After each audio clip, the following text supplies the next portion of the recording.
messages from inception meeting. Berharap komunitas B20 akan memberikan tawaran-tawaran konkret yang bisa menjadi bagian dari capaian konkret KTT G20. And the leadership of governments like Indonesia is going to be absolutely essential in this decisive decade of our climate fight. The B20 has established several task forces to push progress forward and ensure that we will create recommendations that are actionable, sustainable, and inclusive. These task forces will represent the business community and advocate policy recommendations to the government. In this B20 presidency, we are committed to creating legacy programs that lay foundation for positive, lasting impact across G20 countries, marked by big new ideas, international collaboration, and tangible as well as sustainable impact, prototype in Indonesia and to be scaled globally. We welcome you to become a part of our journey toward a better tomorrow. Join us at the B20 Summit on November 13th and 14th, 2022, and let's collaborate to bring positive, lasting change for our world.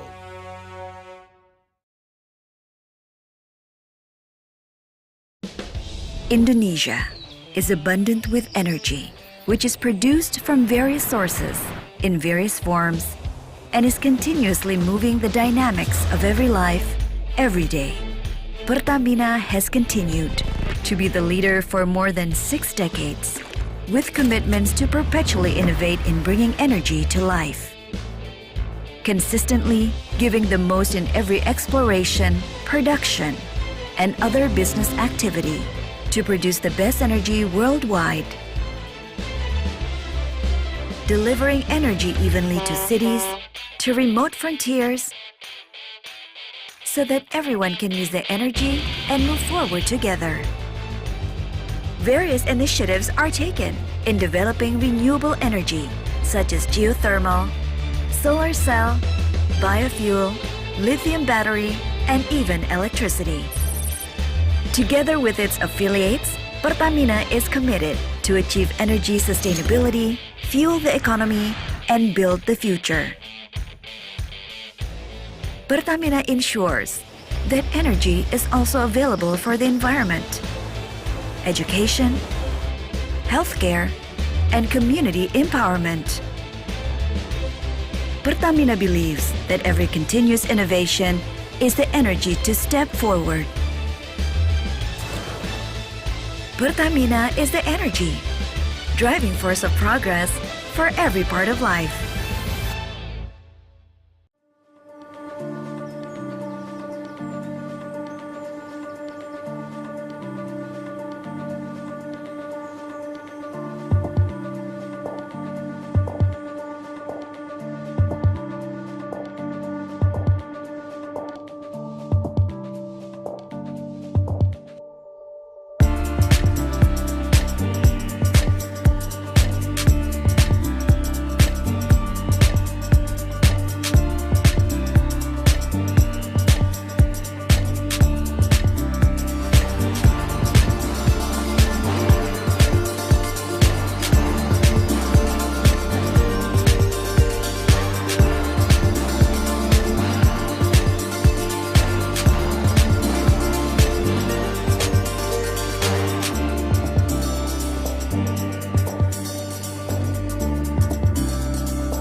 Every day at BCG, we conquer complexity, unlock potential, and bring insight to light. We drive inspired impact for our clients, our communities, our people, and our planet. Now we are turning that impact focus toward what I believe is one of the most urgent and complex challenges facing humanity today, the climate crisis.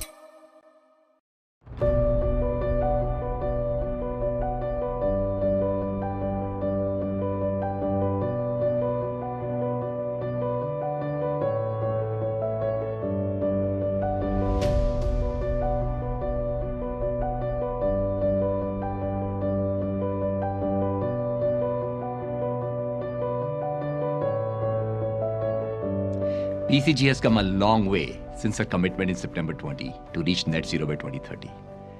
We are partnering with our clients to help them realize their aspirations, but we're equally changing the way we operate as a firm. Our success and the changes are based on 4 key principles. 1, our spirit of innovation. 2, cutting-edge capabilities. 3, ecosystem of partnerships. And 4th, our commitment to enhancing the skill sets for tomorrow. All those 4 principles will be our guiding lights in the coming years as well. The launch of Climate and Sustainability Hub for Innovation in Asia aims to bring together the best of global expertise to the Asia-Pacific region. We deeply believe this is going to be an important enabler for our success and leading change in the future.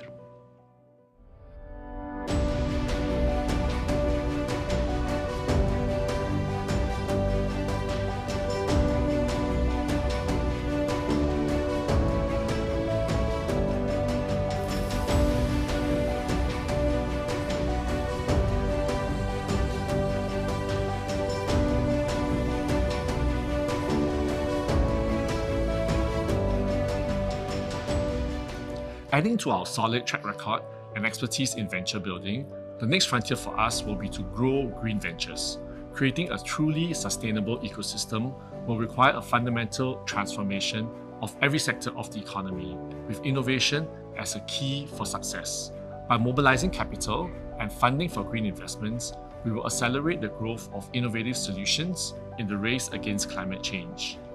Our experts in the region bring deep capabilities across climate mitigation, adaptation and resilience, circularity and sustainability. Through our global and regional networks, we bring together diverse partnerships and ecosystems to help address the complex challenges facing the region.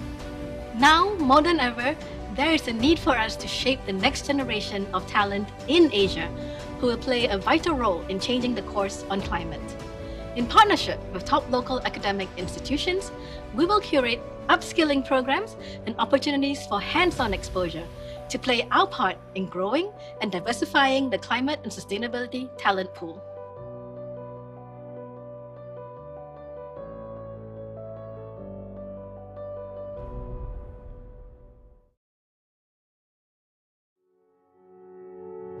The world is changing at unparalleled pace. We are facing increasing pressure from global challenges. Despite these challenges, our world has made great strides in advancing growth. The global economy is recovering, and this is our chance to shape a better future for our planet and our people. Since its establishment in 2010, the Business 20 or B20 has served as the voice of the business community in the G20 forum. Together, B20 participants are committed to making impact in the world, forcing out their ideas to push private-led economic transformation forward. As business leaders in the Group of 20, the future relies on you to find lasting solutions to our current global challenges and pave the way forward. This year, Indonesia is honored to be the host of the G20 and B20 summits. As the 4th largest nation, the biggest economy in Southeast Asia, and one of the world's most prominent emerging markets, Indonesia is home to 270 million consumers, 63 million MSMEs, and 12 tech unicorns. Boasting rapid digital growth and emerging sustainable development, Indonesia truly is a land of opportunities. Under this year's theme of advancing innovative, inclusive, and collaborative growth, the B20 stands ready to promote dialogue among business players in G20 countries, provide policy recommendations, and launch initiatives on issues that matter. The themes are aligned with the key messages from Inception meeting. Berharap komunitas B20 akan memberikan tawaran-tawaran konkret yang bisa menjadi bagian dari capaian konkret KTT G20. And the leadership of governments like Indonesia is going to be absolutely essential in this decisive decade of our climate fight. The B20 has established several task forces to push progress forward and ensure that we will create recommendations that are actionable, sustainable, and inclusive. These task forces will represent the business community and advocate policy recommendations to the government. In this B20 presidency, we are committed to creating legacy programs that lay foundation for positive, lasting impact across G20 countries, marked by big new ideas, international collaboration, and tangible as well as sustainable impact, prototype in Indonesia and to be scaled globally. We welcome you to become a part of our journey toward a better tomorrow. Join us at the B20 Summit on November 13th and 14th, 2022, and let's collaborate to bring positive, lasting change for our world.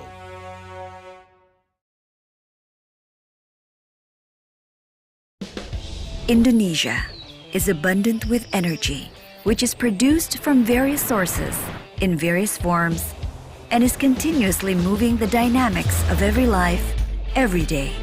Pertamina has continued to be the leader for more than 6 decades, with commitments to perpetually innovate in bringing energy to life. Consistently giving the most in every exploration, production, and other business activity to produce the best energy worldwide. Delivering energy evenly to cities, to remote frontiers, so that everyone can use their energy and move forward together. Various initiatives are taken in developing renewable energy, such as geothermal, solar cell, biofuel, lithium battery, and even electricity. Together with its affiliates, Pertamina is committed to achieve energy sustainability, fuel the economy, and build the future. Pertamina ensures that energy is also available for the environment, education, healthcare, and community empowerment. Pertamina believes that every continuous innovation is the energy to step forward. Pertamina is the energy, driving force of progress for every part of life.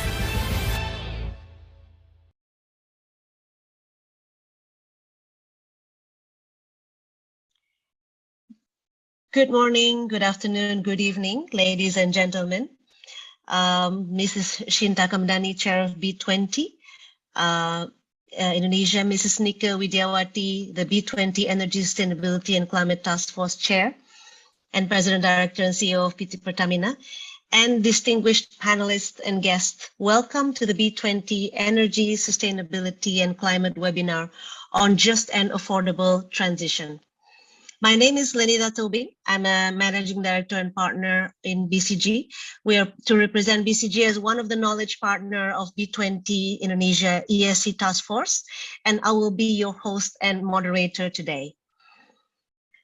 In the previous webinar, we discussed on Policy Recommendation 1 on accelerating transition to sustainable energy use. Some key policy actions coming through from such recommendation were continuous implementation of energy efficiency, acceleration and of renewables deployment, and coal phase down, and ease of financing flows to developed countries. Acceleration of transition must also be in line with the principle of no one being left behind. Managing the transition of fossil fuel-based industry to renewables will have to address the issue of mitigating impacts and supporting adaptation to future new realities. Today, we would like to discuss on the second policy recommendation on ensuring a just, orderly, and affordable transition to sustainable energy use. Policy actions under the second policy recommendation revolves around orderly transition in primary energy sources that ensures energy security throughout the transition path, enhancing MSMEs or micro, small, and medium enterprises participation in energy transition, ensuring workforce readiness, and conducting sustainable mining practices. Our agenda today will start by a keynote speech by Mrs. Nika Widiawati as the B20 Energy Sustainability and Climate Task Force Chair, followed by a welcome address by Mrs. Shinta Kamdani as the Chair of B20 Indonesia. After that, BCG, as the knowledge partner represented by Mr. Marko Lakovic, Managing Director and Partner, will present our overview on just and affordable transition in the policy paper and case study of just transition. And then we will follow by the main agenda of this webinar, which is the panel discussion on accelerating the transition to sustainable energy use, where we'll have 7 very distinguished panelists, whom I will introduce later before the panel discussion session. So without further ado, let's proceed with the agenda. But before we start this very extensive agenda, we would kindly like to ask everyone in this webinar to turn on our video for us to take a group picture, which will be taken in a few shots to meet the wide audience. So let's start with the group photo. Mr. David, if we can start arranging and giving the note for the photos.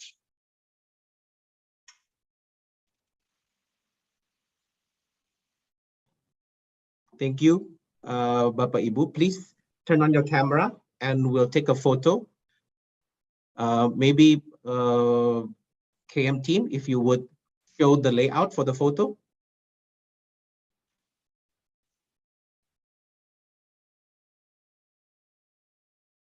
Okay. Okay. 1, 2, 3. 1, 2, 3. Okay.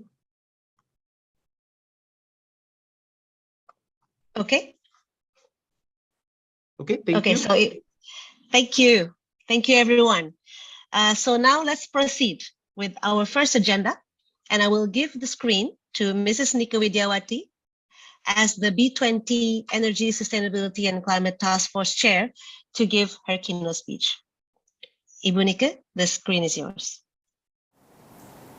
Ladies and gentlemen, the role of the Energy, Sustainability and Climate Task Force in B20 is to share the views of the business community to support the energy transition agenda through policy recommendation to the G20 leaders. Also, the task force acts as a bridge between business community and stakeholders, as well as to form partnership and collaboration as a catalyst to accelerate the energy transition goals and targets. Energy, Sustainability and Climate B20 team is one of the most ambitious B20 task force with 8 co-chairs from key players of the energy industry and 150 executives from G20 countries. We are also grateful to be supported by knowledge and network partners in formulating the comprehensive policy recommendation and business action. We also include the young generation in the team task force to be involved in the whole process, as we see the important role of the youth in the energy transition. Hence, we expect their contribution in involvement in the task force. The role of business in the energy transition agenda is aligned with Energy Transition Working Group priority issues.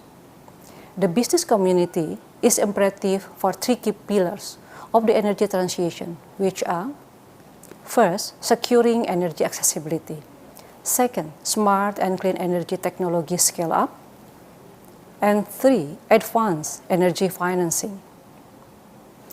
From the 3 pillars, we are currently deriving our factors of action, which are translated to the recommendation and action as our 3 key priority of recommendation, which are: the first recommendation is to accelerate the transition to sustainable energy use by reducing carbon intensity. This can be achieved by energy efficiency, phase down of inefficient coal power plants, emission mitigation on hard-to-abate sector, ease of financing flow, and climate innovation technologies. Energy efficiency is one of the key pillars to decarbonization.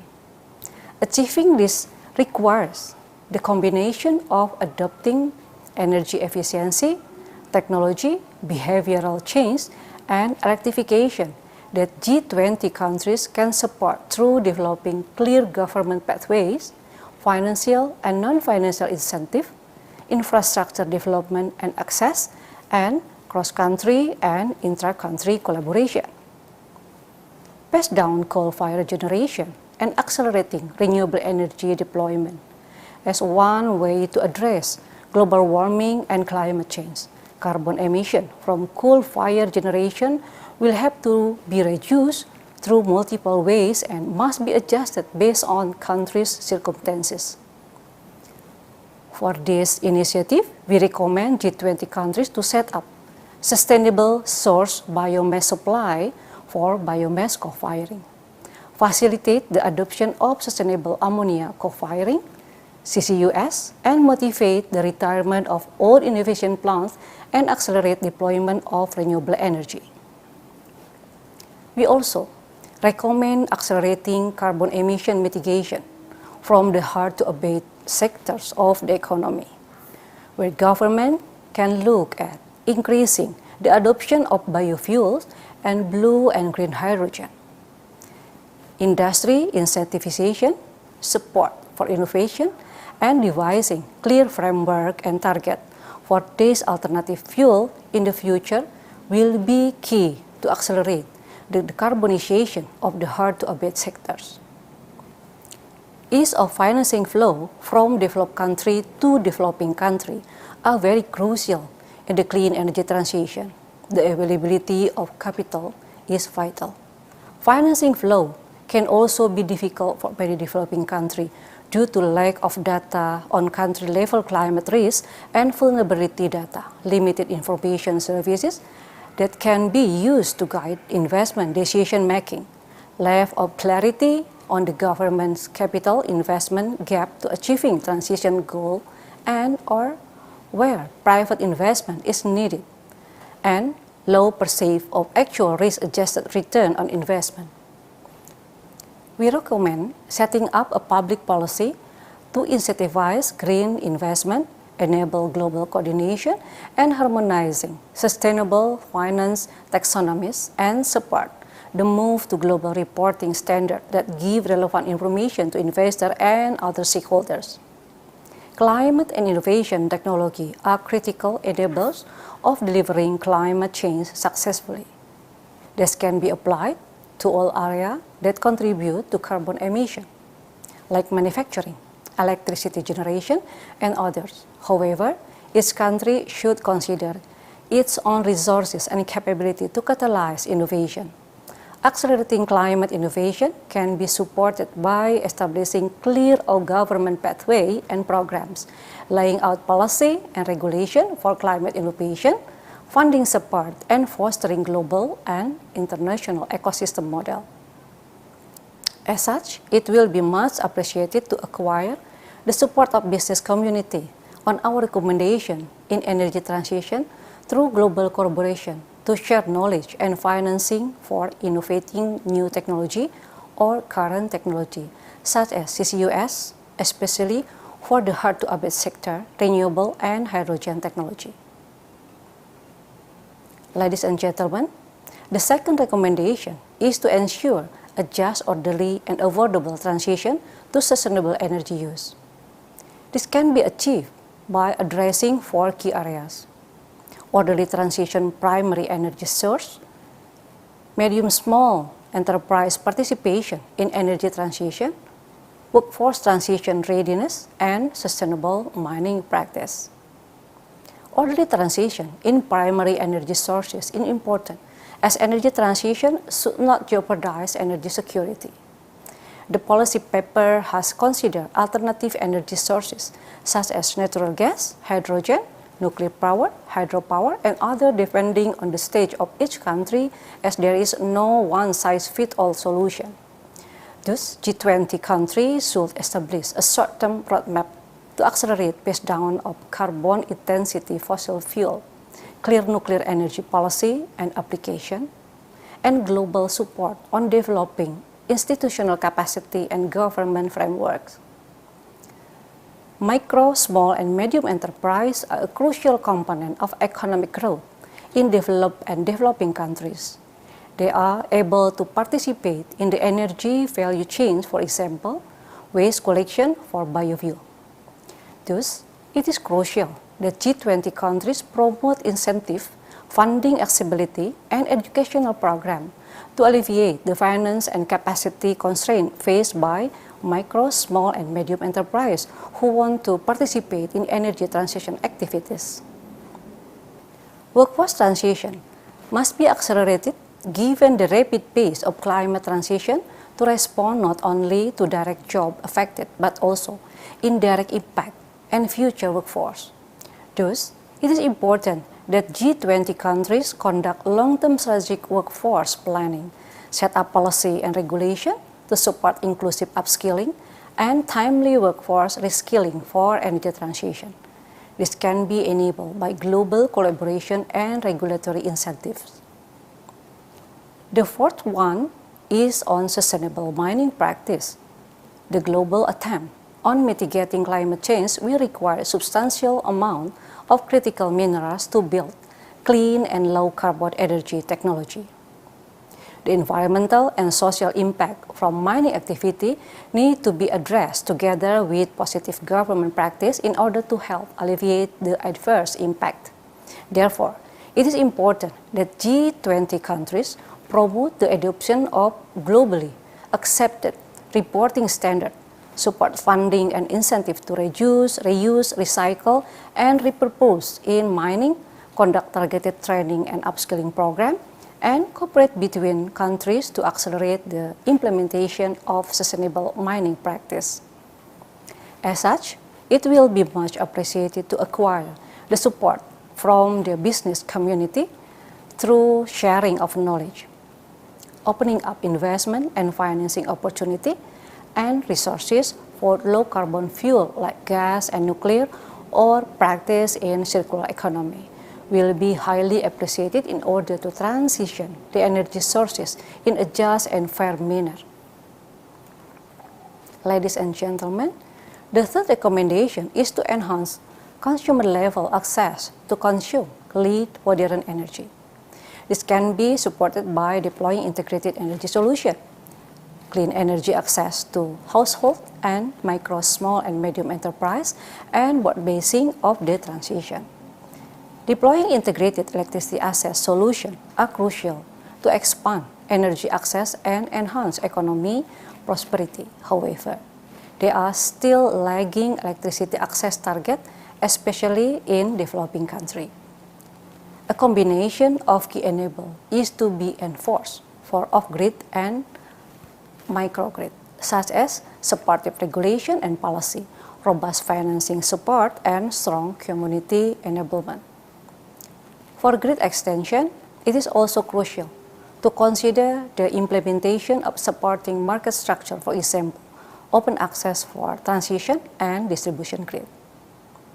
The quantity of greenhouse gas emitted from home electricity and micro, small, and medium energy consumption are increasing over time, driven by population and economic growth. Thus, the adoption of clean and modern energy should be promoted not only to reduce the greenhouse gas emitted, but also the cost saving benefited by household and micro, small, and medium enterprise. Therefore, G20 countries should support the adoption of clean and modern end-use technology by providing incentive, financing, infrastructure accessibility, upskilling, and awareness program to household and micro, small, and medium enterprises.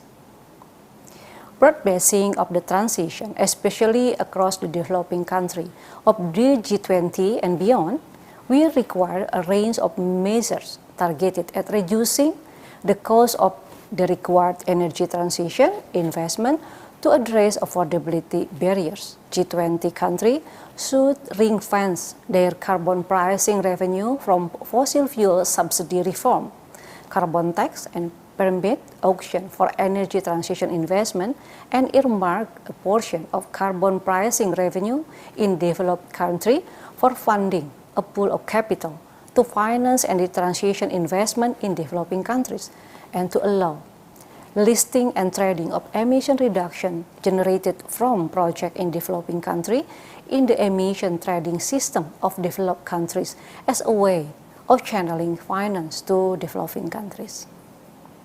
As such, it will be much appreciated to acquire the support from the business community through intra-nation collaboration to accelerate consumer-level access to clean and modern energy solutions, such as affordable energy efficient technology for household and micro and small medium enterprises, can greatly benefit our recommendation. That wraps up the recommendation and policy action from Energy, Sustainability and Climate Task Force. Given the urgency of situation, we need greater vision and ambition and greater commitment to innovate, inclusive, and also collaborative action. And we need it now. Businesses understand this better than most, as the long-term sustainability of our business is linked to the need of our stakeholders. We cannot miss this opportunity to act. Thank you.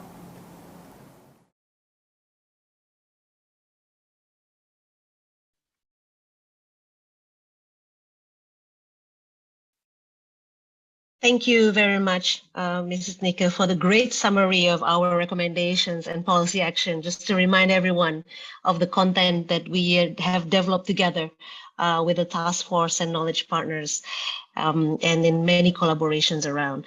So next, we would like to hear the welcome address from Mrs. Shinta Kamdani as the chair of B20 Indonesia. Mrs. Shinta, the screen is yours. Thank you, Ibu Lenita Tobing, Managing Director and Partner at BCG Indonesia, Ibu Nika Widiawati, B20 Energy, Sustainability and Climate Task Force Chair, and President Director of CEO Pertamina. Distinguished guests, colleagues, and all invited speakers, good afternoon. First and foremost, I would like to thank BCG for their effort to make this dialogue occur. Also, its remarkable cooperation with our B20 Energy, Sustainability and Climate Task Force in finalizing the policy recommendations. Without the help of our knowledge partner, BCG and PwC, these policies will not be made. Nevertheless, later this month, our policy will be discussed during the B20 G20 dialogue, one of our processes to advocate to the government.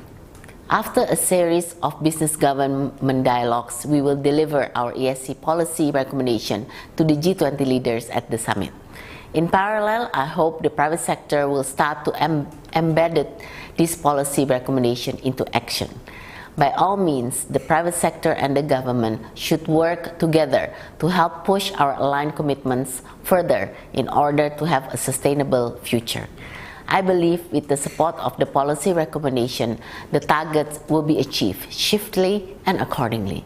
Indeed, our policy will not have been made without the outstanding leadership of Ibu Nika as the chair of the ESC task force and Bapak Agung Wicaksono as the deputy chair, as well as the hard work and support of Bapak Oki in his role as the policy manager. Our eminent co-chairs and also our knowledge partners, BCG and PwC and many others, institutional partners. As the representative of Kadin and chair of B20 Indonesia, the business engagement group of G20, I'm honored to have the opportunity to give the welcoming address about ensuring a just and affordable energy transition. I hope to see a significant increase in commitment across the business community in ensuring an orderly transition in primary energy sources toward clean energy based on low carbon development. I'm honored to welcome all invited speakers to today's discussion as an ESC side event. Hence, let me have the chance to accommodate all the participants in today's event to share their perspective and expertise on how we can implement this policy recommendation into action. At this stage, we are advocating the policy not merely to raise more awareness, but also to push government to design feasible policy implementation. Indonesia has announced ambitious commitments to the Global Climate Change Initiative at COP26. Among these commitments, Indonesia aims to reach net zero emission by 2060 or earlier. Currently, Indonesia holds the 12% contribution of the renewable energy sector, and by 2023, Indonesia overall energy mix is targeted at 23%. I'm delighted to see Indonesia's commitment to retire 19 coal-fired power plants and shift to cleaner energy. With that in hand, Indonesia stands ready to be a net carbon exporter and host of potential carbon credit buyers from global market. This is an excellent example for many B20 countries and businesses to push their commitment comprehensively. However, without investment, Indonesia's commitment toward a net zero emission cannot be achieved. It needs more robust investment pledges and collaboration to reach the target. The business community can be the key driver in achieving these trajectories towards a sustainable future. At the same time, Indonesia government has put its commitment by further intensifying the renewable energy. In 2021, Indonesia spent $1.5 billion on renewable energy infrastructure and targeted renewable energy project investment to reach $3.9 billion. These progressive steps have to be a benchmark for developing nations, particularly those among the B20. Currently, the annual investment in clean energy capacity is approximately $9 billion between 2015 to 2030. It is expected to grow $16 billion as energy demands continue to soar.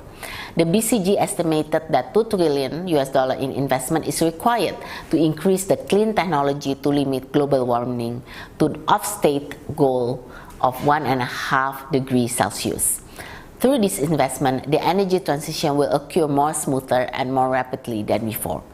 We are very thankful for the participation of BCG in realizing the idea of how we can ensure the energy transition is more just and affordable. I believe that the policy recommendation we have made together will benefit the business sector, government, and society in the future.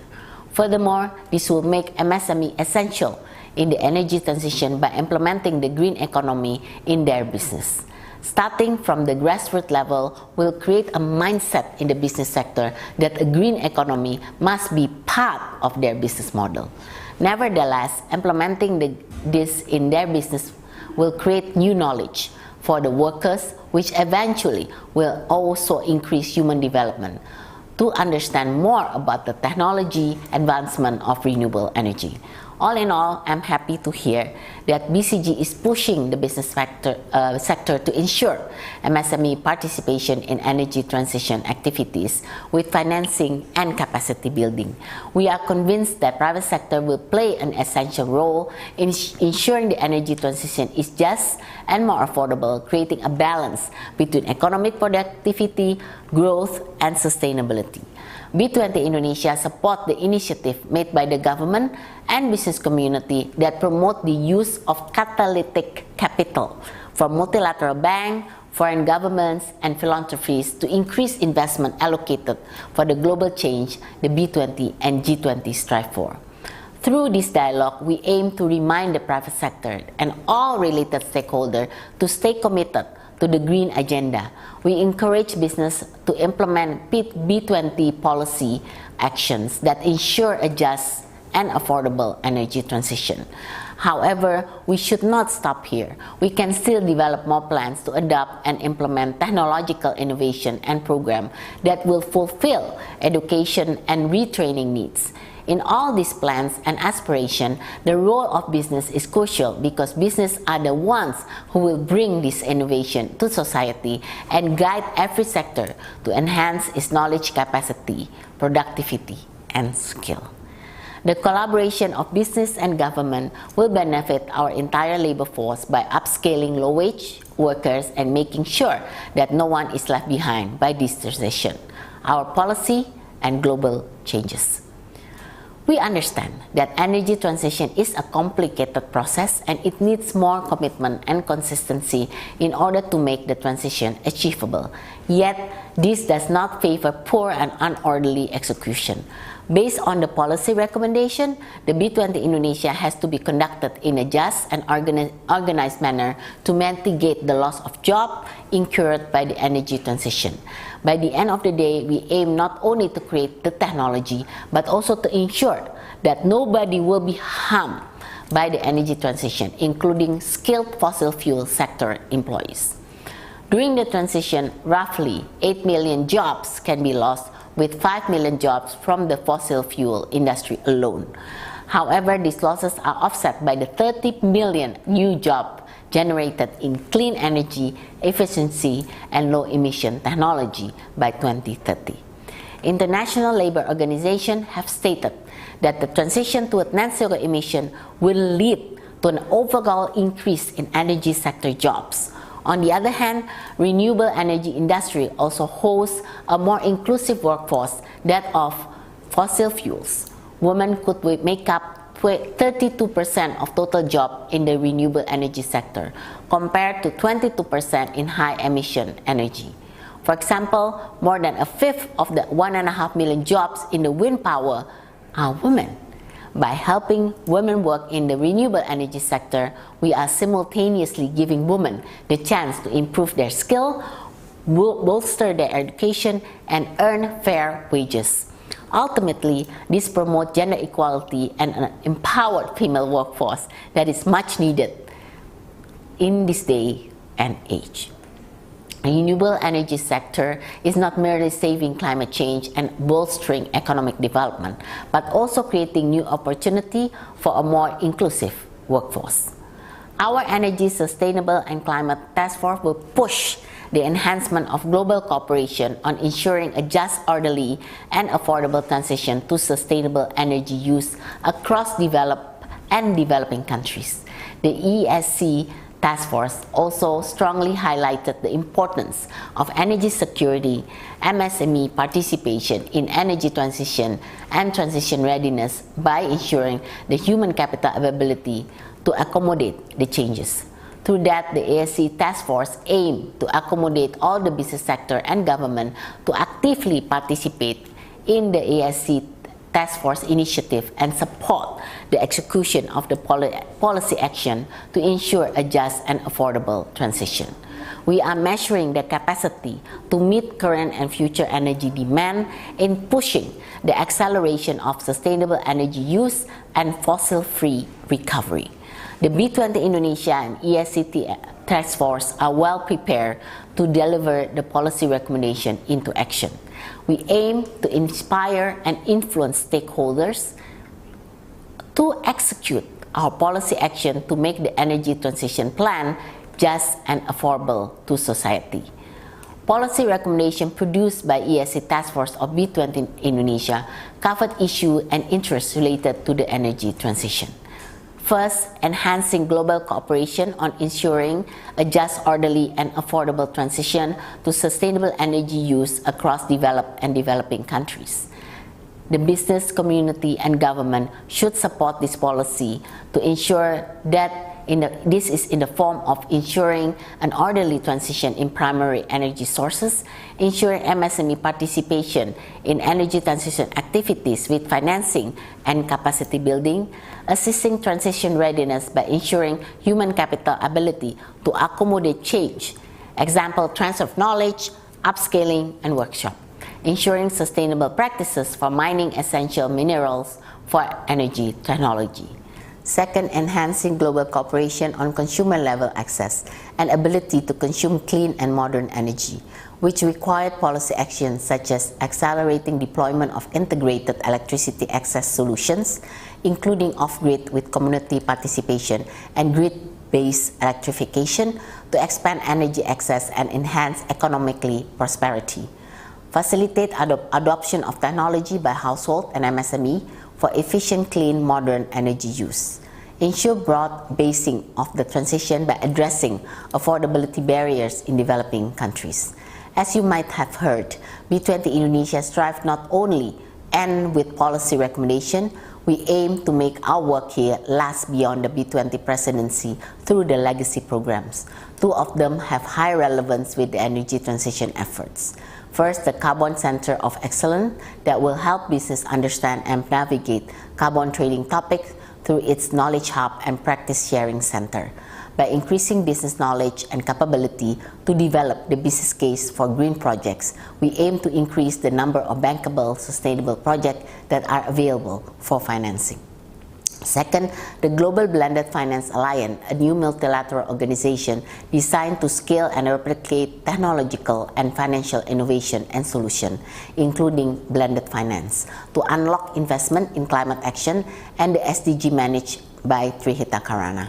Furthermore, we are thrilled to see more partnership opportunities among G20 countries in concrete investment projects during and after the summit.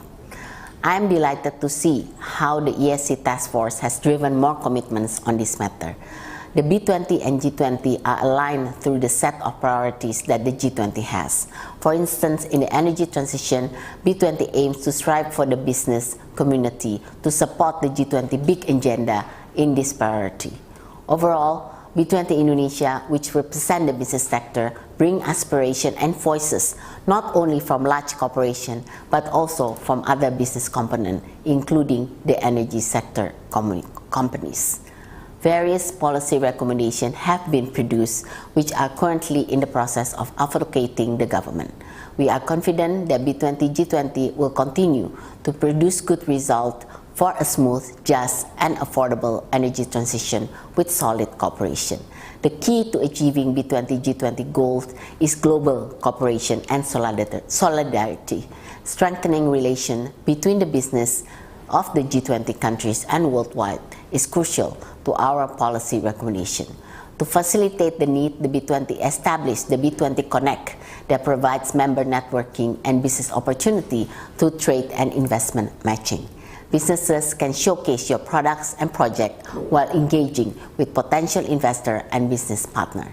To learn more, you can visit our official website.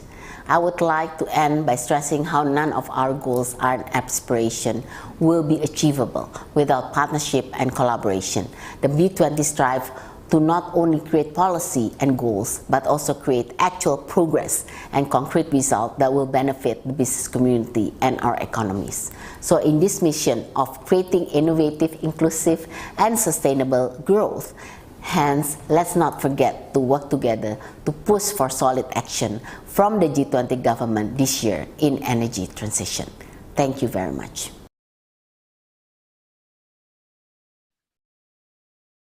Thank you very much, Mrs. Sita, for the great support and highlighting the expected next steps, especially on the government and private sector collaboration in ensuring the just and affordable transition and make it a concrete action. Thank you for the steer. As we are getting ready for the exciting panel discussion, let me first hand over the screen to my distinguished colleague, Mr. Marko Lakovic, Managing Director and Partner of BCG, to present an overview on the just and affordable transition in our policy paper and case study of just transition. Marko, the screen is yours. Thank you, Paul and Anita. My warm regards to Chairwoman of B20 Energy Sustainability and Climate Task Force, as well as Chairwoman of B20 in Indonesia. Dear distinguished panelists, ladies and gentlemen, it's an honor and privilege to cover this important topic. And it's also a privilege to follow these two very inspirational speeches. If you can go to the next slide, needless to say, climate transition is the key issue of the modern world.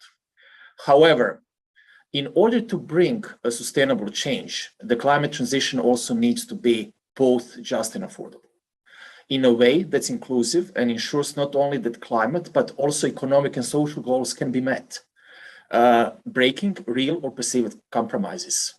The Indonesia G20 and B20 presidency has been a staging ground and aimed to accelerate the progress towards a just transition that will help not only Indonesia, but also developing countries in the rest of the world, guiding the future policies and actions. If we proceed to the next page, there is indeed a breadth of opportunities that the climate transition is generating. Let's just mention some of them.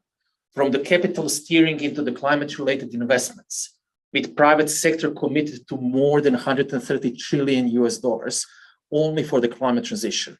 We have all witnessed the big relief package that the US government approved recently. Additionally, climate transition creates new jobs. Let's just remember all the renewable equipment manufacturing related jobs. And last but not the least, the health impacts are immense. Just the access to clean cooking solutions is one of the notable examples which are important, particularly for the developing countries like Indonesia. Providing one example of the just transition in the Southeast Asian context. If we move to the next slide, the energy transition in Malaysia will surely phase out multiple jobs, which we can see on the left-hand side. So this is a reality. but will also introduce multiple others that will, if done right, surpass the economic impact of the phased out ones. For the movement of the workforce between the shrinking jobs into the new areas, we actually need to focus on the reskilling and upskilling of the workforce, such, for example, of the movement of the coal-related jobs in the power plants and the power plants into the renewable manufacturing. This is, of course, the task for everyone, and we need to act now. If we move to the next one, just transition is a complex task and comes with challenges. The challenges are not only the reality, but more a question how strongly are those pronounced across sectors involved in transition, like, for example, energy industry. Next slide illustrates this point. Some market participants will benefit, while some will face negative impact. And it's all about managing the trade-offs, like the ones in the energy trilemma, where the balance between speed of decarbonization, affordability, and stability of supply is to be treated carefully. And it goes beyond the trilemma, into the job transition and into the finance. And this is actually the cross-sectorial challenge and a multi-stakeholder issue involving public and private sectors, investors, and the NGOs. So let me now share one example how these issues can be tackled on the national level. And let me use one example of the South Africa. So Davin, if you can move to the slide.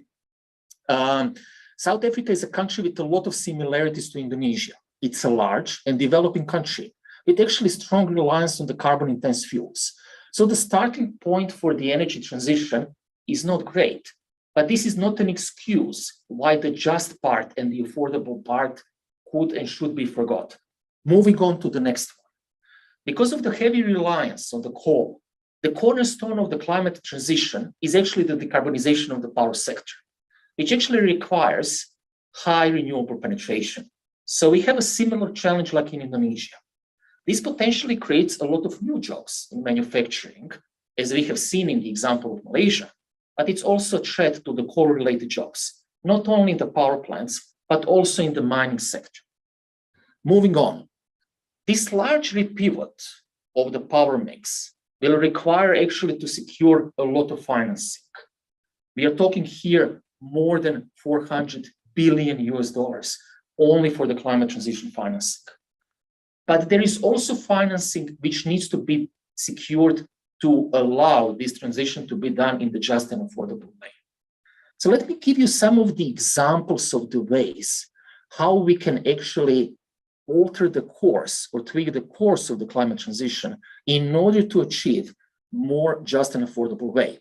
So for example, renewables can be positioned in the areas which are closer to the workforce, which might not be optional for the positioning of the renewables, but will definitely facilitate new jobs.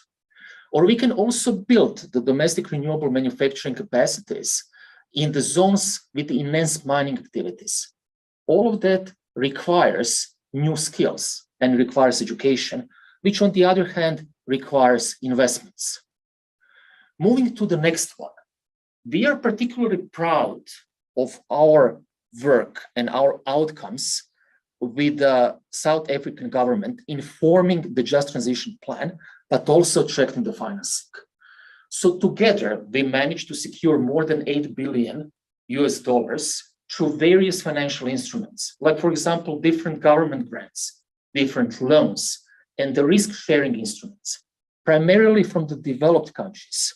And this is a good example how basically the developed world can also help the developing world not only to decarbonize, but to decarbonize in a sustainable way. Moving to the next one. We have multiple learnings from the South African context, which is applicable to the developing markets and for Indonesia. And let me summarize that as 3 key success factors that we actually also embedded in our B20 work. The first one is the bias for action. Climate transition needs to incorporate clear and action-oriented just transition initiatives with a transparent pathway. So we need to have a plan which is actionable. Second one is getting everyone on the same page. Mobilizing across private and public sector as well as the investors is actually critical. Forming coalitions is common, and rallying support early and consistently actually ensures policy and stakeholder support. This is something which is often overlooked and which requires a lot of time. And that's why we need to act now and we need to act together. And the third one, target setting and progress monitoring is critical. Because even if we ensure the initial financing, in order to ensure the continuous support of our initiatives, we actually need not only to have the clear milestones, but also to achieve these milestones. Like, for example, our targets in the job creation or our targets in the impact on the local communities. And let me end with one thought. Just transition should not only be considered as an add-on to the climate transition. It should and must be among the key transition objectives. For developing countries like Indonesia, this is of key importance. Only with this we can ensure both the economic and the social development while safeguarding the environment for the future generations. Thank you. Back to you, Bu Lenita.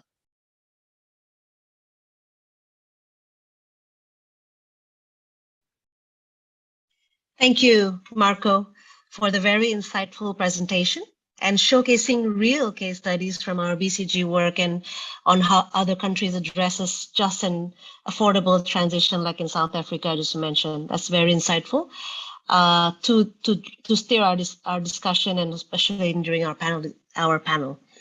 And now, ladies and gentlemen, we now arrive to the core part of our webinar, which is the panel discussion on accelerating the transition to sustainable energy use. And firstly, let me introduce our distinguished panelists who are already present here. I will start by introducing Mrs. Andriah Feby Misna, who is the Director of New Energy and Renewable Energy from the Ministry and Mineral Resources, who will give her view on the role of new and renewable energy in accelerating energy transition. Our second panelist is Mr. Agung Wicaksono, who is also the Deputy Chair of the B20 Energy Sustainability and Climate Task Force, as well as Managing Director of PT Jababeka Infrastruktur, who will give his view on the involvement of the private sector in supporting the energy transition activities. Next, we will have Mr. Musaab Almulla, who is part of the B20 Energy Sustainability and Climate Task Force Deputy Co-Chair and Saudi Aramco Global Analysis Director. Mr. Musaab will share a bit about energy security and the role of gas, CCUS, and other technologies. And after this, I will introduce you to Mr. Dannif Danusaputro, who is the CEO of PT Pertamina Power Indonesia, who will share his view on orderly transition in primary energy sources, including gas and the energy efficiency improvement. Next, we have Mr. Rio Adrianto, the General Manager of the Corporate University of PTPLN Persero, who will share his view on the human capital readiness for energy transition. And we will have Mr. Oki Muraza, who is our B20 Energy Sustainability and Climate Task Force Policy Manager, and also SVP of Research and Technology of PT Pertamina Persero, who will share his view on innovation to ensure the just transition to impact the sector. Last but not least, from BCG, we will have Mr. Dave Sivaprasad, who is our Managing Director and Partner, Energy, Social Impact and Public Sector, as well as People and Organizational Practice Lead at BCG, who will share his view on some of the examples, how other country addresses this. So these are a very distinguished panel, and just to let you know, everyone, that we have quite a good attendance, who is not only from this channel, but also from the Pertamina YouTube channel. So we have a recording as well for this, and it is now broadcasted live in the Pertamina YouTube channel. And therefore, because of the audience, we will like to also have a live Q&A session after the first round of questions. And please, for the audience in this channel, we will invite you to send your question via chat. And when applicable, please mention to whom you would like to address this question to. So we would really be keen to hear the questions from the audience. Thank you very much for the participation. So let me now start by maybe a first round of questions, as we have so many panelists and we would like to hear from everyone and from every angle how to ensure this transition to sustainable energy use. So we would like to, I would like to invite the first panelist, Ibu Feby Misna, who is the Director of New Energy and Renewable Energy from the Ministry of Energy and Mineral Resources. So Mrs. Feby, I think the first question would be, as a regulator, what strategies or initiatives do the government intend to implement in order to support the acceleration of new and renewable energy as part of energy transition? What policies will the ministry enact as key to support the energy transition? Mrs. Feby. Okay, thank you, Ibu Renita. I think it's a great honor for me to participate on B20 Indonesia Energy Sustainability and Climate Task Force side event. Regarding the question, as we know that Indonesia has a huge potential of renewable energy, and until now, if we see that the implementation is still low compared to the potential that we have. So the government of Indonesia has developed several measures or initiatives to accelerate the new and renewable energy development in Indonesia, such as the first one in improving and completing the regulation to support the implementation of renewable energy. And the second one is to encourage the private sectors and communities to contribute in implementing renewable energy, such as a program of solar rooftop. We realize that renewable energy is still expensive, so we encourage the medium and high economic people can contribute by installing rooftop solar PV in their house, also the industry, so the investment can come from the public area. And the third one is by providing the fiscal and non-fiscal incentive to encourage the implementation of renewable energy. And also we simplify of doing business. So we hope it also can attract the investor in doing a business in renewable energy. The other strategy is improving infrastructure, particularly for power generation with smart grid for adapting variable renewable energy, as we know that some of renewable energy is intermittent, to make sure that renewable energy can penetrate more to the system. And also implementing economic carbon value, such as carbon tax and carbon pricing. So we hope it also can encourage or accelerate the implementation of renewable energy. And beyond of renewable energy in power generation, we also have program on mandatory of biofuel utilization. And as we know that currently we are a pioneer for the biofuel, particularly for biodiesel in the world with the blending of B30. And now we are in conducting the road test for B40. So in the future, we hope that we can increase the blending of the biofuel. And the Ministry of Energy and Mineral Resources now preparing the energy transition roadmap toward net zero emission, which contains a timeline of strategic achievement to achieve the net zero emission in the energy sector by 2060 or sooner, both in supply and demand side.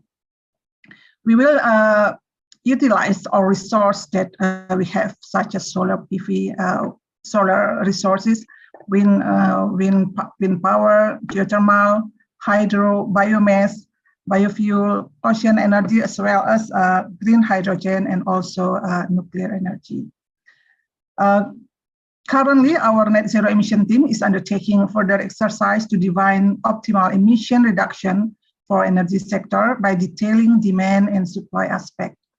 Among others, the implementation of strategies consisted of gradual retirement of coal-fired power plant, renewable energy development acceleration, particularly on solar PV and wind power plant, and then utilize of more efficient technology, encourage the electric vehicle and electric stove implementation, and also smart grid and super grid utilization to enable higher penetration of renewable energy into the system.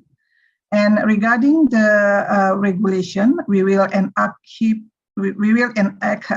policy or regulation to support the energy transition in the near future. Namely, the first one is a presidential regulation on the acceleration of renewable energy development for electricity supply. We have finalized the legal drafting for the presidential regulation, and now in the process of approval. And the second one is law on new and renewable energy. We are currently finalizing the list of problem stock taking with related ministry, and we hope that it also can discuss further to ensure that this new regulation on renewable energy can work well and can accelerate the implementation of renewable energy in the future. I pass back to Ibu Lenita. Thank you very much, Ibu Feby. Very insightful and very. I think there's a lot going on, and I'm sure that you and your team are very busy to ensure all these to be in place. Maybe just very quickly, Ibu, before I go to the next panelist, any lessons learned that you draw from past challenges and or lessons from other countries that you have implemented to improve policies and all these initiatives to drive this acceleration of energy transition? Yeah, I think every country has their own journey for energy transition. As we know that each country also has different resources, different capacity, as well as different mastering on technology. In Indonesian case, we face some challenges. Among others are Indonesia as an archipelagic country. Geographically, it is quite expensive to interconnect all islands. The population in the small island is scattered, and the renewable energy resource also scattered. Sometimes it's quite difficult to match the supply and demand. We have a huge resource in one area. However, demand is low there. Another challenge is intermittent characteristic of variable renewable energy. We need backup or storage for maintaining stable production. It also results in high production costs. The others is limited financial support. We can see that currently it's quite difficult to get financial support for renewable energy. It's because of high interest rate, lack of guarantee, and also the technical problem in the existing power system capability to absorb renewable energy penetration. We need to improve the existing infrastructure so it can be more penetrate of renewable energy. And regarding for the other experience from the other country, based on the Energy Transition Index in 2020, which is a fact-based ranking system for business and policymakers to determine which countries are on the road toward a successful of energy transition.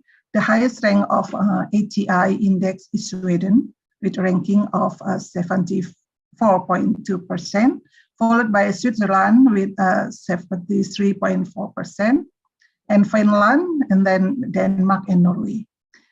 In Asia, in terms of massive development of solar PV, China leads the world as the top producer of solar energy, installing cumulative more than 300 gigawatt of photovoltaic capacity in 2021. China's government is aggressively encouraging financial institutions to give incentive for solar installation.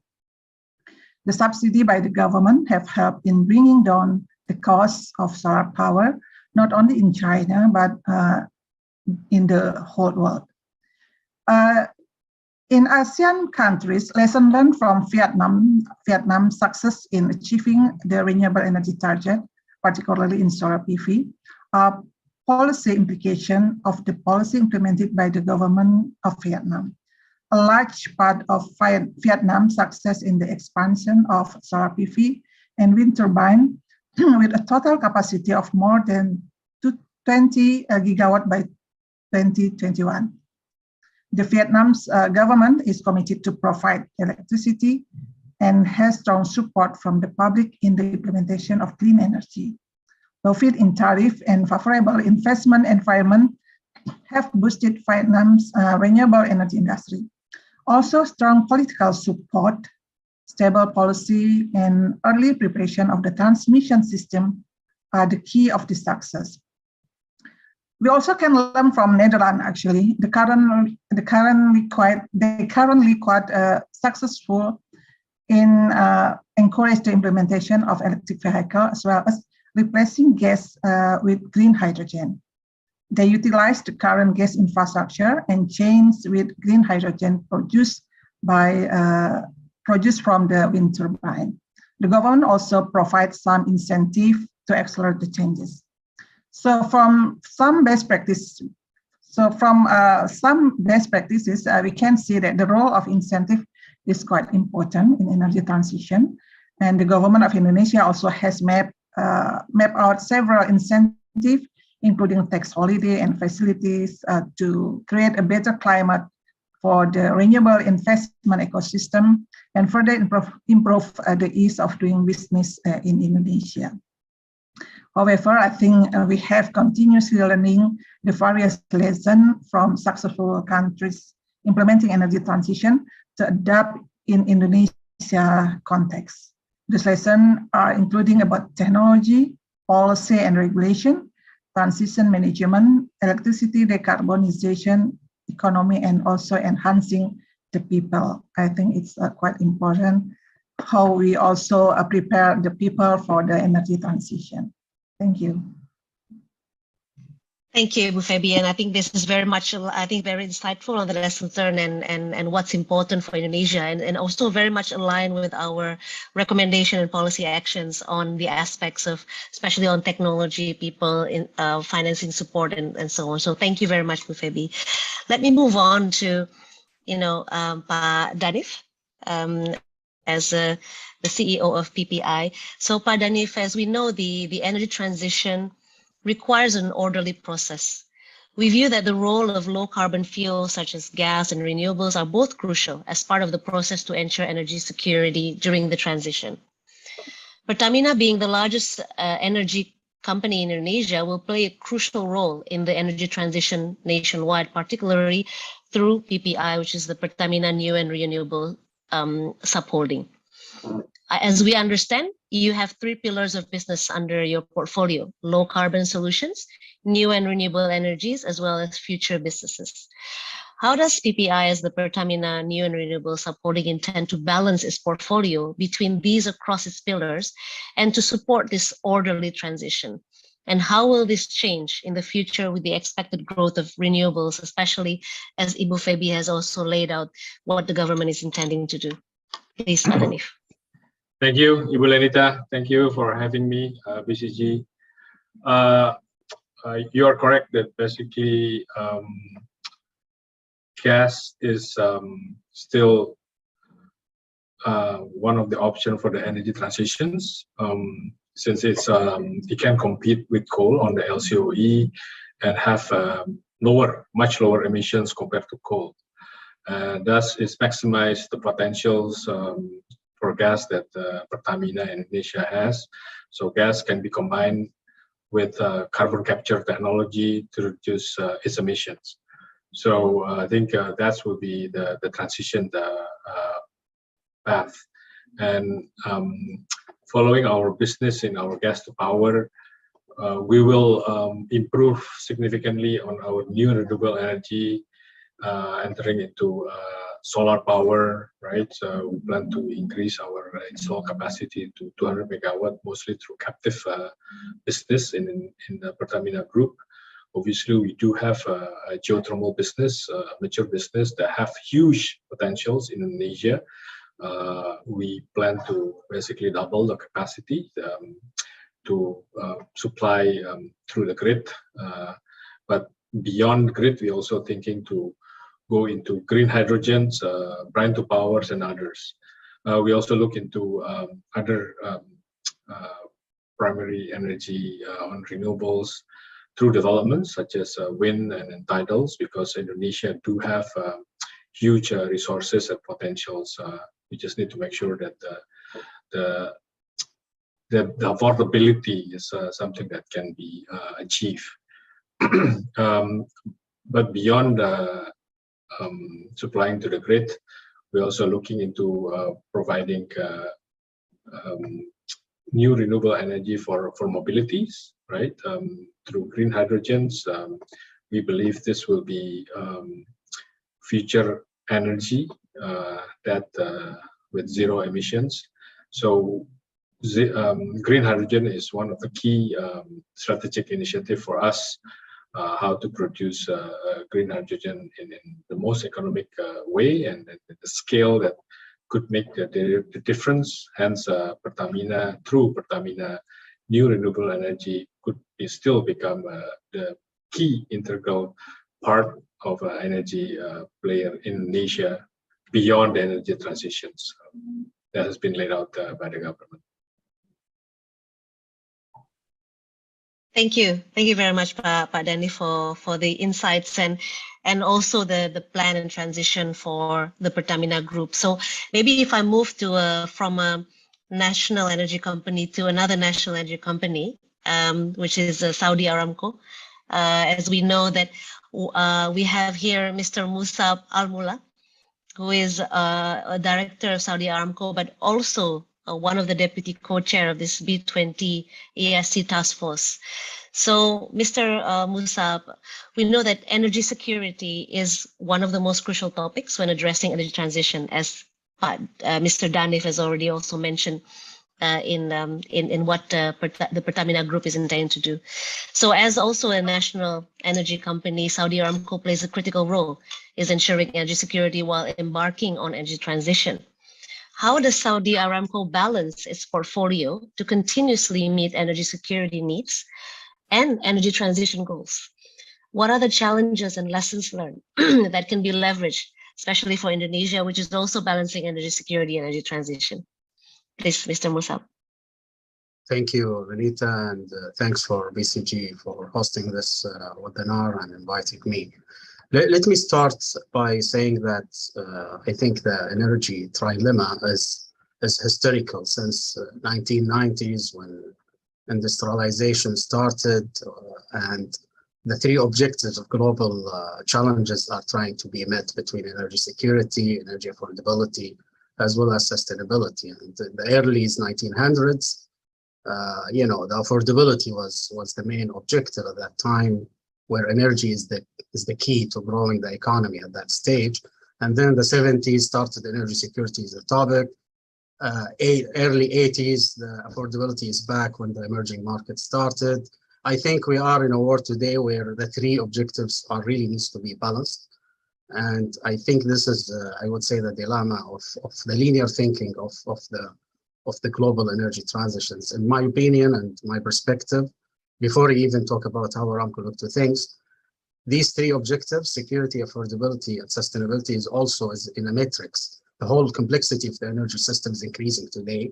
There's energy transitions, there's mobility transitions, and there's material transitions happening, and interdependencies between these 3x3 matrix is very critical and important to be met. And I think, in my opinion, this is what constitutes what we call it orderly transitions, when we do a balance between the three critical global challenges, security, affordability, and sustainability, but also looking very well between the interdependency between energy transitions, mobility transitions, as well as material transitions. And in the lack of looking to this, we will always see issues and market issues, as well as challenges to meet these objectives from policy, as well as financing and looking to the market from all perspectives. This is very critical and important to come to the topic, how Saudi Aramco see things. Saudi Aramco sustainability is nothing new to it. It's a 90 years, I would say, track records of looking to both security and sustainability. We started in 1975, what we call it the master gas system. And that's to capture all the flares, basically. Instead of flaring the gas, basically, we use it for our master gas system to pipe the gas to all the domestic users. So sustainability was looked at that stage. Also mangroves, we start in 1993, mangrove plantations. And now today, up to date, we have 3.3 million mangrove trees. So the thinking is balancing the portfolio started years ago. I would say 5 decades ago, when we look and invest in our infrastructure as well as investing in the human capital. So it's important in our DNA. This is how we built all these track records, sustainability and security, reflecting what I was talking about, that the world needs to look to these three objectives in a balanced way, because all companies need to look at that in a balanced way too. And I think it's very critical and important you invest in the infrastructure, as well as you invest in the human capitals to meet energy security as well as sustainability. From Saudi Aramco perspective, as I mentioned, that was in our DNA even before the energy transition debate come into place, and hence we achieved one of the lowest carbon intensity, and we published recently also our sustainability report. So that is I think it's important when you invest in your infrastructure as well as in human capitals to look to all these parameters together and not focusing only on one objective versus the other one.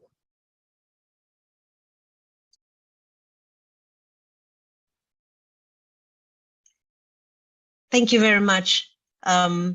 Musaab. I think it's really clear to see that it was in your DNA, and this is something that, I mean, it is a must, and it's not and it is done in Saudi Aramco. So we'll be interested to dig further, and I think we have the examples in our policy paper as well. So thank you for the insights.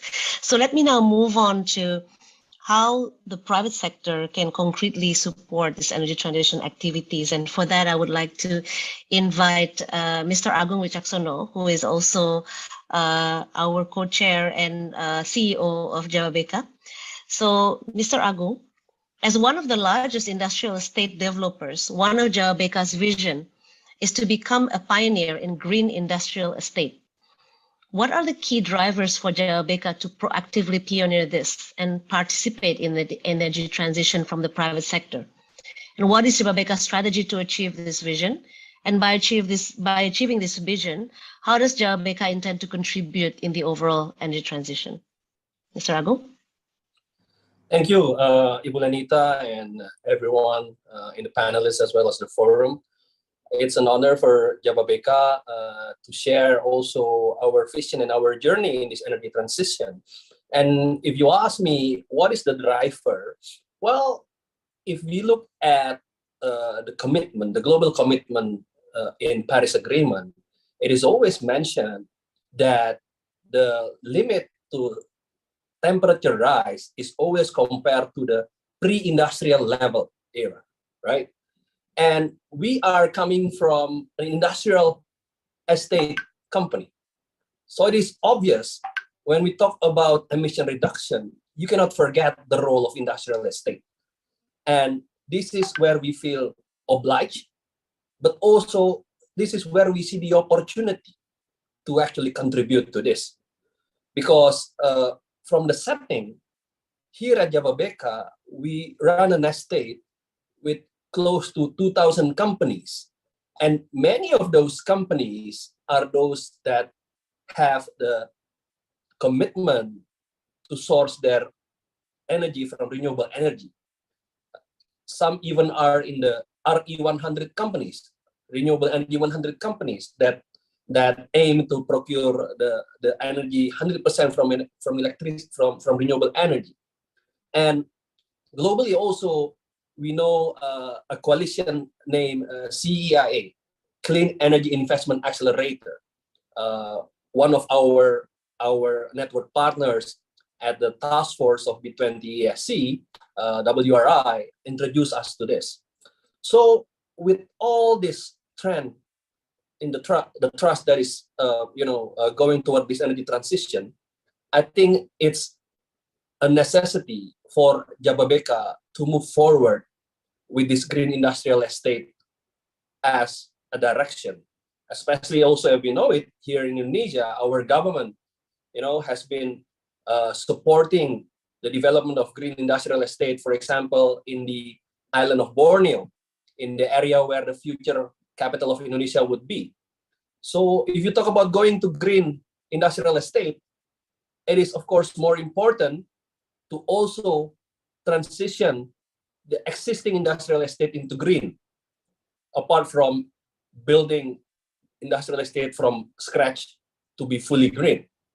So with all that, Jawabeka sees that the strategy to go toward this would be to go through a process of transitioning to be a net zero industrial cluster.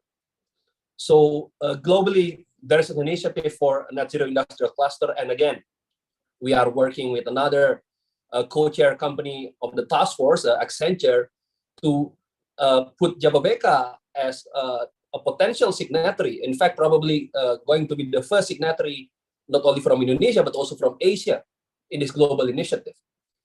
But of course, in order to achieve that, we have to make sure that there is something happening on the ground in this energy transition. So with Pertamina, we have shown this commitment. So when this B20 initiative kick-started at the beginning of the year, Ibu Nika, as the CEO of Pertamina, also signed CEO with us, with our CEO at Jababeka, signed an MOU on this green industrial estate. And right now, we are working together with Pertamina New and Renewable Energy, the company of Dannif, to make things happen with the establishment of a solar panel coming into Jababeka Industrial Estate. So that is obvious, you know, a significant contribution of Jababeka in this. And Mr. Almulla also mentioned about energy security and the importance of the role of gas in this energy transition. So we also work with another subholding company of Pertamina, which is Pertamina Gas, to supply natural gas in the form of CNG to the companies in our industrial estate, both the one in Cikarang, where we are right now, and in the future also in Kendal in Central Java. And all this, I think, can happen with the support, with the direction even, and the leadership of PLN. Because obviously, transitioning toward net zero would only happen if the utility company in the country is able to transition in a just and orderly manner. So here in our industrial estate, we have a couple utility companies as well. So we have Bekasi Power, our own company that supply the electricity to our tenant, and also Cikarang Listrindo. But obviously, PLN, as the national utility company, has to also take the lead to make this transition happen.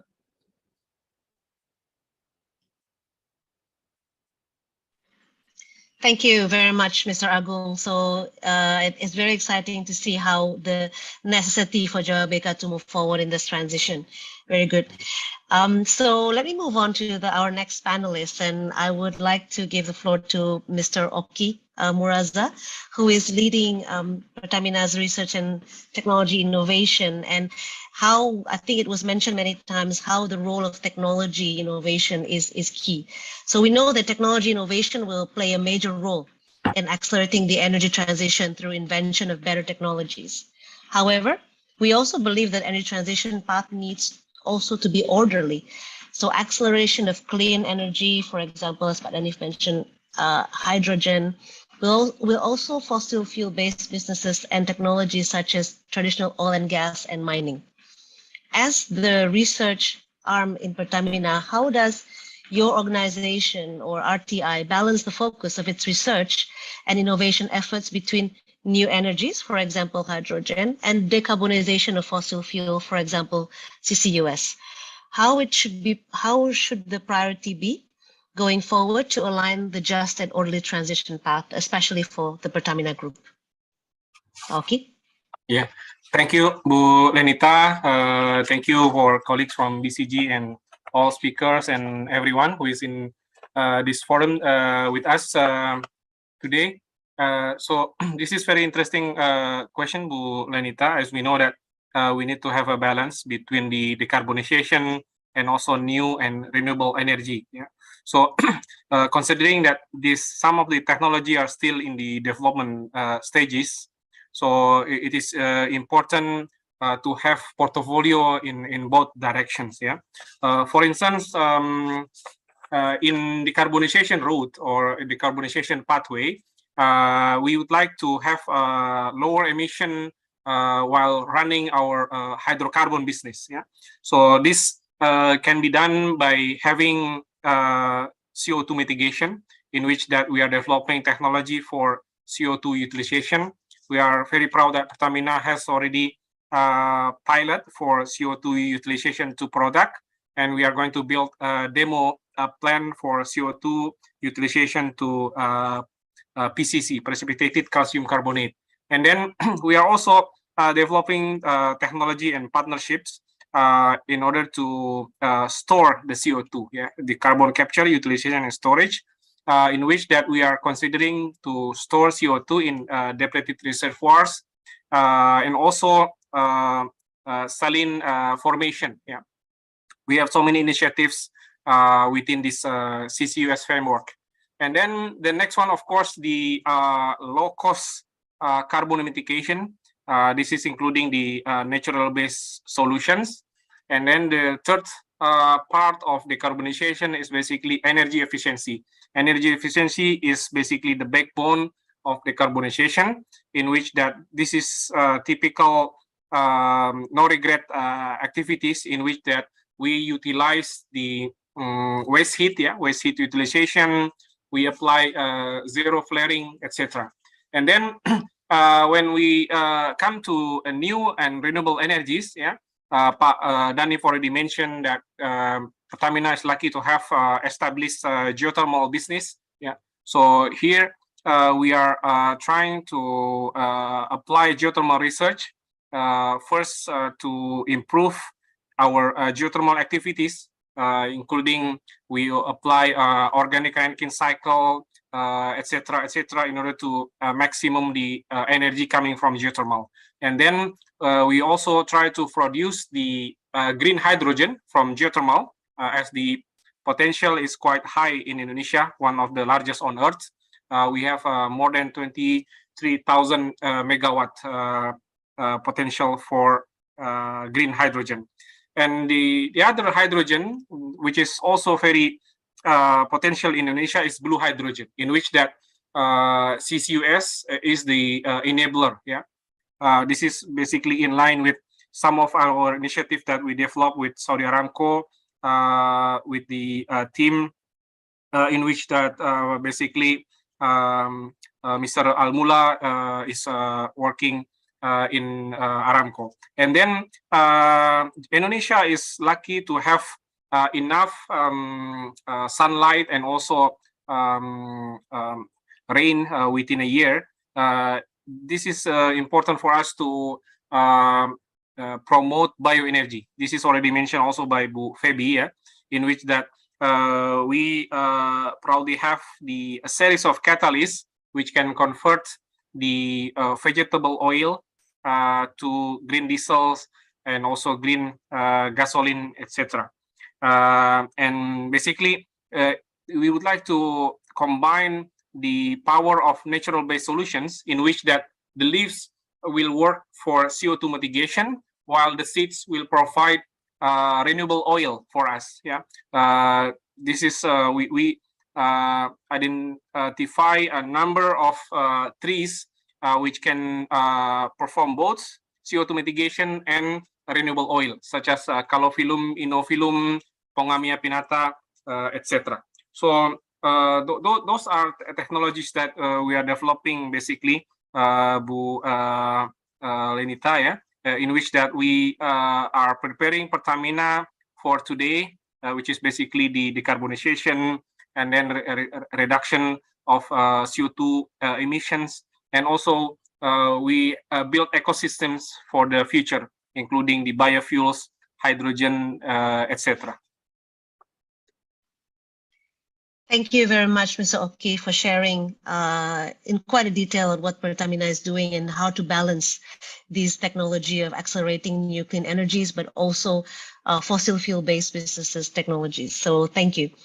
And let me move on to the next panelist. And I think as we talk about technology as a very important enabler, of course, I think Mrs. Feby already mentioned, and I think many panelists have mentioned, the importance of human capital in energy transition, and we need to make sure that we are ready and the people are ready for energy transition. So for that, I would invite our next panelist, Mr. Rio Adrianto, who is leading a corporate university of PLN.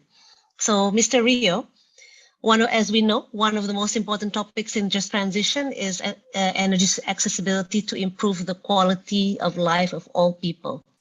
PLN, as the primary electric power distribution in Indonesia, has a huge role to ensure everyone has access to electricity. So what is PLN's strategy in playing its part to achieve this goal, especially in areas without grid accessibility? And I think linked to that question, how do you prepare the workforce readiness to support this off-grid technology in areas without grid accessibility? Thank you, Aryo. Thank you, Lenita. And thank you also for BCG and team for hosting this event. Indeed, ensuring universal access to electricity is a PLN long-running program, which has been PLN important agenda, of course. This agenda fits with the context of energy transitions, where renewable become the priority to improve the electrification ratio, which is also aligned with the sustainability development goals number 7, ensuring affordable and clean energy, or the goal number 13, if I'm not mistaken, the climate actions. Renewable energy is not new to PLN since in our inceptions. Renewable energy, particularly the hydroelectric power plants, has become the backbone of electricity supplies in Indonesia. And one of the oldest hydropower plants is actually in the Tonsi Lama in North Sulawesi. It is built on 1912, so it's quite some time. Until 2021, we have developed nearly 5 gigawatts of renewable generating capacity being built and operate also, which contribute to 99% electrification. And we currently on progress hand in hand with government to continue our effort to achieve 100% electrification ratio in the near future. Actually, there are 2 significant challenges in realizing the 100% electrification rate in Indonesia, especially because of the Indonesia is an archipelago country where we need to connect one island to island is very difficult, and it's very difficult to make Indonesia in one single electricity grid. Therefore, we need to build a specific power plant dedicated to specific area. The second challenge is related to the electricity cost, of course, because building a power plant in a remote area takes some another additional cost due to the technical constraints. On the other hand, the demand is mainly coming from the low-income household with low electricity tariff. Therefore, PLN needs to balance the objective of providing affordable universal access to clean energy, but also to maintain the profitability of the company. And according to the development of our people, PLN has set up 3 pillars within the companies to support the target of net zero emissions by 2060. The first pillar is related to the Center of Excellence, where we conduct research and development of low carbon technology together with PLN Research and Development Center and other research institutions. We also recruit experts to meet the needs for expertise related to energy transition, such as energy storage and also the climate change. The second pillar is the corporate university, where we have a several academies across Indonesia. For instance, we have a Renewable Academy in Makassar, and also Environmental Academy in Semarang, and also the PGB Academy in Cirata, which provide educations and also training for employee related to EBT, environment, and also climate change. The third pillars is also very important, is the transformation service, which provides the governance for the transformations of PLN to become the net zero company. And the transformation office is a task is to accelerate and oversee the decarbonization, where a breakthrough leader, initiative owner, and sub-initiative owners structures have been formed and responsible for overseeing the implementations of the decarbonization initiative. And regarding the competency that required, actually, our net zero emission roadmap study has identified the new core competency required for the net zero target realizations. We have followed this study by conducting a series of discussions internally with the key functions, and also to identify the capability building needs and development capability programs are required. In this program, we also engage with various stakeholders such as World Bank, ADB, USAID, and other organizations to ensure that the program will run smoothly and all the expert required for this capability program is adequate. We also hand in hand with many organizations to conduct several strategic partnership programs, such as internship program, employee exchange, short course, and many other programs to ensure that the PLN employee ready for the transition program. Thank you, Pario, for sharing about what PLN is doing for such an important agenda.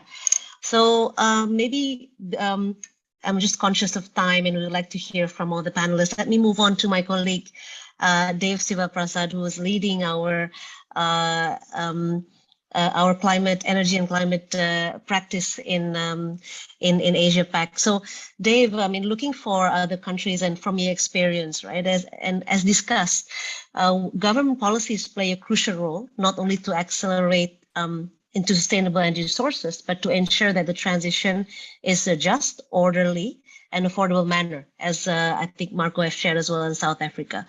What key policies that you have seen being implemented in other countries that have worked, and what are the lessons learned that may be applicable to Indonesia? And if I may, if we can double click, I think what's the important is the workforce and job transition, which is a big agenda for everyone. I think just following up to what Pak Rio shared, what PLN is doing. Dave, you can share your view on that. Thank you, Ibu Lenita and the distinguished panelists. It's been certainly a rich discussion on balancing the energy trilemma, going beyond this, and BCG has had the privilege to work with many governments on their transition plans. Now, you asked the question on governments, and governments really play a leading role to create the right conditions for transition through policy, regulations, government expenditure, shaping incentives, amongst many other things. And where they really have the impact, governments and the public sector has an impact, is shaping the incentives and shaping the markets for stakeholders in the economy to act and transition, whether corporates, SMEs, consumers and what they buy, protecting at-risk groups, and we'll talk about that in a bit on job transitions and workforce transitions, maintaining national competitiveness in trade, attracting FDI, and creating new jobs through this transition. So it's a very big agenda, a very complex one that is fraught with also many trade-offs that governments need to think about. And workforce transition and jobs is a particularly challenging one.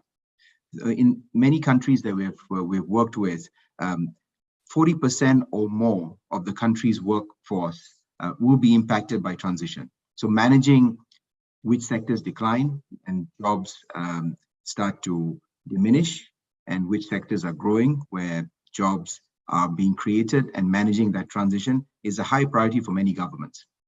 Now, you've seen the example of South Africa that Marco had kindly shared. And here there was a big agenda on coal transition and transitioning the workforce there. And there are many examples around this challenge that different countries have addressed over time. So, for example, the coal industry in the EU, there's been programs to retrain and place coal sector workers in other sectors. In India, coal employs directly and indirectly more than 1 million people, and the government is working with the private sector to retrain, redeploy the workforce towards renewables and associated sectors, given the country has a big agenda to grow up to 175 gigawatts of capacity, and there will be significant amount of opportunities here. And the public sector plays a key role in partnership with the private sector to retrain, to reskill, and redeploy these folks into new parts of the economy. And then you ask, how some of the policies, they require funding, they require resources, and this is where multiple levers are at play for government. So some examples such as channeling tax revenues from carbon taxes into funding, safeguarding at-risk groups, reskilling programs. This has been done by many countries as well. So there are a number of levers that governments have at play, and they are quite diverse, and they have to be fit to the local context and the local situation. And maybe just to wrap up, many of these examples are applicable to Indonesia, given the similar challenges that the country faces. It's a big, complex agenda, challenging many trade-offs, long time frames to consider. And maybe if I leave a few takeaways on this, also building on what Marco had shared, this needs to be broken up into bite-sized pieces. These are practical actions, fundable projects that you can start to get some momentum on the ground. It needs to be inclusive, with extensive engagement, involvement across multiple stakeholders across the economy, private sector, civil society, NGOs, and so on. And engagement externally with trading partners, multilateral development institutions to help source the resources and the technical assistance to help this major transition is a big one. And then finally, it's an all-of-economy transformation that requires government action, government facilitation. And what this means is that all ministries, all agencies play a role. And this is one of the challenges that we've also seen working with governments, that because it's so big and the transition needs to be managed across multiple sectors and across the whole economy and society, it's all a government action. So I'll leave with that, Ibu Lenita, that there are many levers. There are also some takeaways, and it is really across government that this starts to activate. Thank you, Dave. And I think that's it's a very relevant to what we are trying to achieve here in Indonesia in particular. So let me just go to the audience, because I just heard that there are nearly 500 participants in the Pertamina YouTube channel. Unfortunately, they cannot ask questions directly to this audience. But let me, I have here a couple of questions addressed to actually 3 panelists. So one, I think, is around CCUS. Addressed to Pak Oki, and also here to Mr. Musaab. So I think on CCUS, Pak Oki, the question is, CCUS is still considered costly to implement at scale. What initiatives are needed to make this technology more cost-effective going forward? And I think to Mr. Musaab, also on CCUS, what are the future innovation and technologies that Saudi Aramco sees as crucial to accelerate the energy transition? So let me start with that, and I would like to give the screen to Pak Oki. Yeah, thank you, Bu Lenita, for very interesting questions. So indeed, CCUS is one of the pillars in energy transition, while of course the cost is not cheap. Yeah, so it's a capital intensive project, So there are a number of initiatives which can be pursued in order to reduce the costs in CCUS. Yeah. First of all, the capture technology. So the capture technology at this moment is involving 3 technologies. The adsorption, in which that we need to have solid adsorbent membrane, in which that we have very selective ceramic or polymeric membrane, and the other one is the solvent base, in which that we have absorption. So there are a number of new invention in which that we can have much better and cheaper adsorbent and other related inventions in order to reduce the capture. So that's the first part. And then the second part, of course, the transportation. So when we are considering the CO2 utilization and storage, we need to find the place, the closest points between the CO2 source with the CO2 sink, in which that basically we need to find CO2 source with the highest CO2 concentration. Then we need to find the closest depleted reservoir or saline formations. That's for the transportation. For the injections, indeed, we need to find the depleted reservoir in which that injectivity and well integrity are basically secure. Yeah. So these are some of the initiatives in order to reduce the cost in CCUS. And the other part, which is also very important, it's good to prioritize CCUS in which that we can really proud with the utilization. So from our experience, the CO2 utilization for enhanced oil recovery will promote the project faster than the CCS, just the storage. Yeah, of course, with the time when the regulation framework will be there, the CCS will find a place. But at this moment, we need to put priority on the CCUS, in which that we utilize the CO2 for enhanced oil recovery. Thank you, Bu Lenita. Thank you, Mr. Oki. Very interesting. And I will then hand over to Mr. Musaab if you want to add on that question, and also sharing what are the future innovation and technologies that Saudi Aramco sees as crucial to accelerate the energy transition. Thank you, Lenita.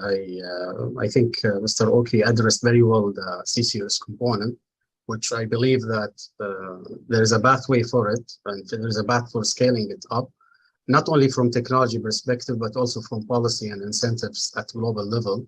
And I always remember the renewable story and the scale of renewables, how incentives and policies was able to scale the renewables and reduce the cost. So it's a combination between technology as well as policy incentives that the removal parts, which is the CCUS, will be, I think, key components of the energy transitions. On the innovation side, I think I will relate it to what I was talking in the beginning. It's about the transitions. The transitions is combinations and balancing between sustainability, affordability, and security, but also looking to the transitions between energy mobility and materials. And within this context, the 3x3 context, I would say the key technologies would be that also Saudi Aramco is investing in, one of which is the crude to chemicals, which is basically producing chemical materials directly from crude. And this is very important and critical on the material sides, as well as in a sustainable way. Also on the mobility front, I would say the synthetic fuels and the e-fuels are key components on the mobility sector, combined with the ICE efficiency and improvement in the ICE efficiency, because we believe that those technologies and spending R&D money on it will be very critical, going hand to hand with the EVs. It cannot go and rely only on the EVs in the future. There will be a role for ICE, and e-fuels and synthetic fuels will be critical, something we are investing in. And we believe that will be important role also within that context we talked about. Of course, hydrogen, and between green and the blue will play a key role, as Mr. Oki mentioned, the blue ammonia, blue ammonia is we think it will have penetrations in different sectors between power generation and hard to abate sectors like heavy duties, transportations. And of course, as Mr. Roki explained, the CCUS. That's in a nutshell, I would say, the menu, I would say, of critical innovations that will not beat only the sustainability component, but energy security as well as affordability. Thank you very much, Mr. Musaab, very insightful as well. So, conscious of time again, we have another question, and this one is addressed to Mr. Dannif from the audience, saying, how can players in the new renewable sector, such as PPI, help in garnering interest and collaborate with potential financiers to support its growth? Mr. Dannif. Thank you for the questions. Yes, actually, to be honest, financing is one of the key enablers for project developers like Pertamina, new renewable energy, to be able to develop economic and bankable projects. I think the key here is basically how to entice them to come in. I believe currently there are more monies looking for homes, especially looking for project to be financed in renewable and new energies, right? Because there's an ESG element which is need to be required, fulfilled by the financial institutions. Now, the challenges, right? The challenges in Indonesia is to get scale projects, right? The economic of scale, so the scale of the projects of the renewable energy is key, right? Because in order to get the bankable projects, we need to have first the scale and also the other factors such as long-term offtakes, right? With fixed pricing or minimum volume. Those are always the key challenges for us to get strong and very I guess attractive financing from either domestic or international financial institutions. So I do believe with a lot of tailwinds, right, that we get on the energy transitions, we do have quite a good deal pipeline, and as I mentioned, there are more money looking for homes. So I do not have any concern, right, to find a very solutive and very attractive financial support for scale project and bankable project. Thank you, Mr. Dannif. And maybe, Mr. Dannif, there is one more question, the last question, just come up from the audience. I think that's related to the initial question. What is the biggest, especially for green hydrogen commercialization? The question is, what is the biggest challenge for green hydrogen commercialization in Indonesia? And what are the things that can be put in place to improve business case viability? Okay, for the green hydrogen, even though this is still a nascent sector for Indonesia and technology is still developing, as I mentioned earlier, this is a key strategy for Pertamina. We like to become the first mover in the green hydrogens, particularly in Indonesia. I think the key ingredients to have a successful project, either pilot or a scaled project, is long-term key off-taker, right? From I guess creditworthy counterparties, right? And on top of that, obviously, in Indonesia, we need to develop the whole infrastructures related to productions, transportations, and also transposing the green hydrogen into green ammonia, right? And those are still, like many parts of the world, still developing a work in progress, right? Indonesia still, as I mentioned, is very early stage, and that's why we need to work together, right? We have RTI head by Pauki, which put green hydrogen or blue hydrogen as one of the key factors. But I think we need to collaborate with partners that have experience, that maybe have technologies, right? This is collaboration is key in this case, Ibu Lenita, to have a successful venture in green hydrogens. Thank you, Mr. Dannif. And again, the key is collaboration, which is, I think, a key theme that have been repeated many times during these couple of hours. So I'm very conscious that some people need to leave at the hour. So can I ask for all the distinguished panelists for one last photo together before, if anyone needs to leave? Thank you very much. So maybe Mr. Davin, if you can lead the photo. Okay, please put on your camera, and 3, 2, 1,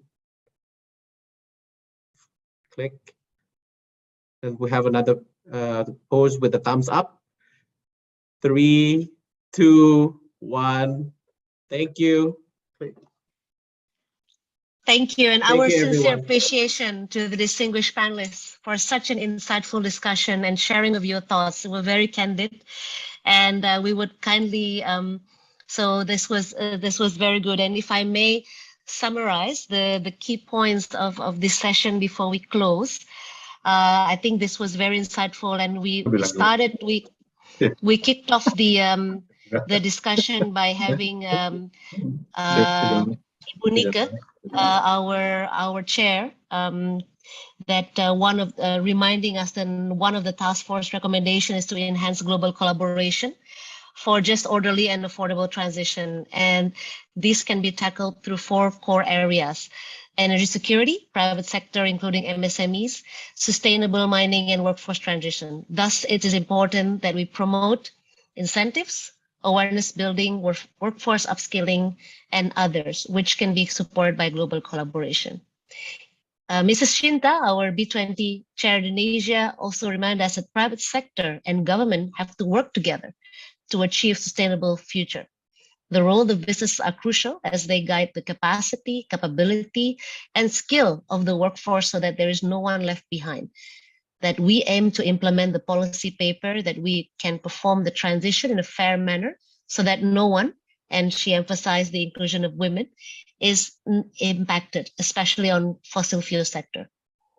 And then when it comes to our panelists, Ibu Feby, remind us that the government of Indonesia has already planned several policies to accelerate the renewable energy, such as improving the regulations to support implementation in renewable energy, promote the private sectors to participate in renewable energy, improve infrastructure, and others.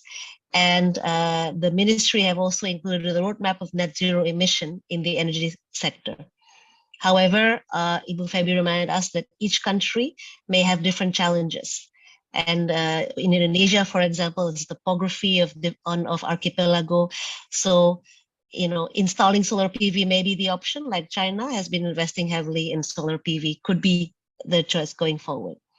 And we also, I think Dannif mentioned also that gas is one of the options for energy transition, and as it has lower emissions than coal. So supported by CCUS, gas will play an important transition path. And PPI, as Pertamina's new and renewable subholding, will also increase its renewable portfolio like solar PV. Mr. Musaab mentioned that affordability is key to energy, as it is key to economic development. The dilemma of thinking of global transition being affordable needs to consider sustainability, or else we don't consider the energy security aspects. Balancing the business portfolio between sustainability, security is key, and it is Saudi Aramco's DNA to balance, and including to upskill its workforce. Mr. Agung, in this answer, said that it is a necessity for Jababeka to move forward and transition into green industrial estate, as the government has also supported the green estate. The cooperation with other players, Pertamina, PLN, and others will further accelerate the green industrial estate. Mr. Oki mentioned that we need to balance between energy security and transition, and this is through innovation. And there are 3 pillars for Pertamina for this: innovating fossil fuel-backed technologies, low-cost carbon emission like natural-based solution, energy efficiency, which is the backbone of decarbonization, and other technologies like green hydrogen as the enabler. Mr. Rio from PLN said that providing affordable universal access of energy and maintaining companies' profitability is one of the core objectives of PLN. And there are 3 core pillars that are supporting this. One is a center of excellence to share knowledge, hiring talented workforce to enrich the company knowledge, corporate university as another pillar, and transformation office to accelerate decarbonization. And lastly, my colleague Dave said that job transition and workforce readiness is challenging in energy transition. So the key is to prioritize sectors which will be mostly impacted. One of the ways that a country has done is by channeling tax revenues to at-risk groups for reskilling programs. There are many, many others insights, and I think we can also look at this webinar as well through the Pertamina YouTube channel, if any one of you have missed any of the key points. So it has been a very exciting session, very exciting webinar. And I would like, on behalf of BCG as a knowledge partner, and of course, representing the whole B20 task force group, we would like to thank you to the B20 chair, Mrs. Sinta, the B20 ESC Task Force Chair, Mrs. Nika, and all the distinguished panelists for the valuable discussion, and of course to all the guests and participants for the interactive participation.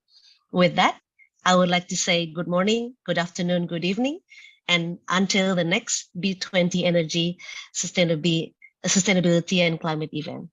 Goodbye for now. Thank you, everyone. Thank you.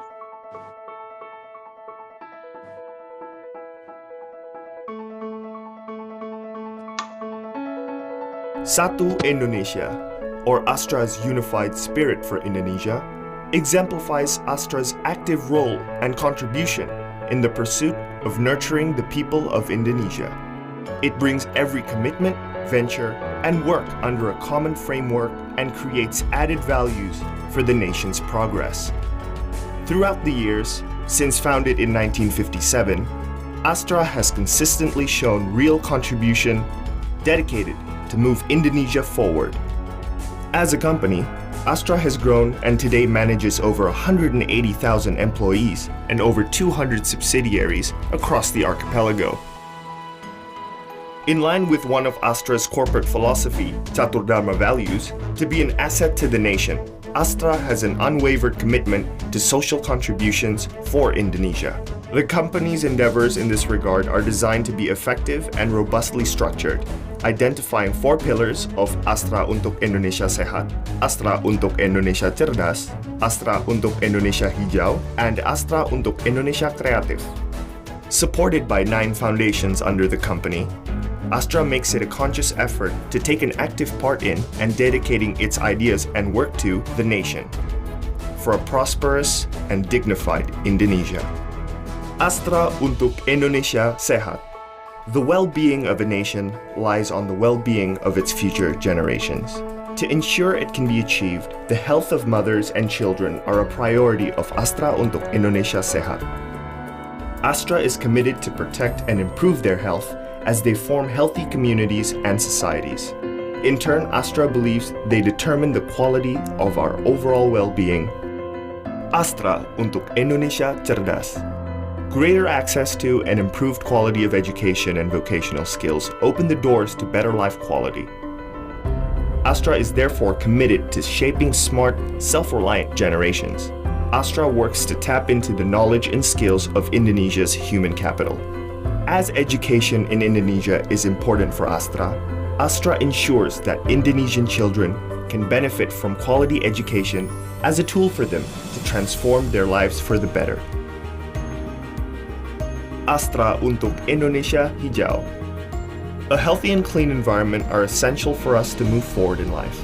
Through Astra untuk Indonesia Hijau, Astra acts upon its commitment to creating a healthy, safe, and sustainable environment.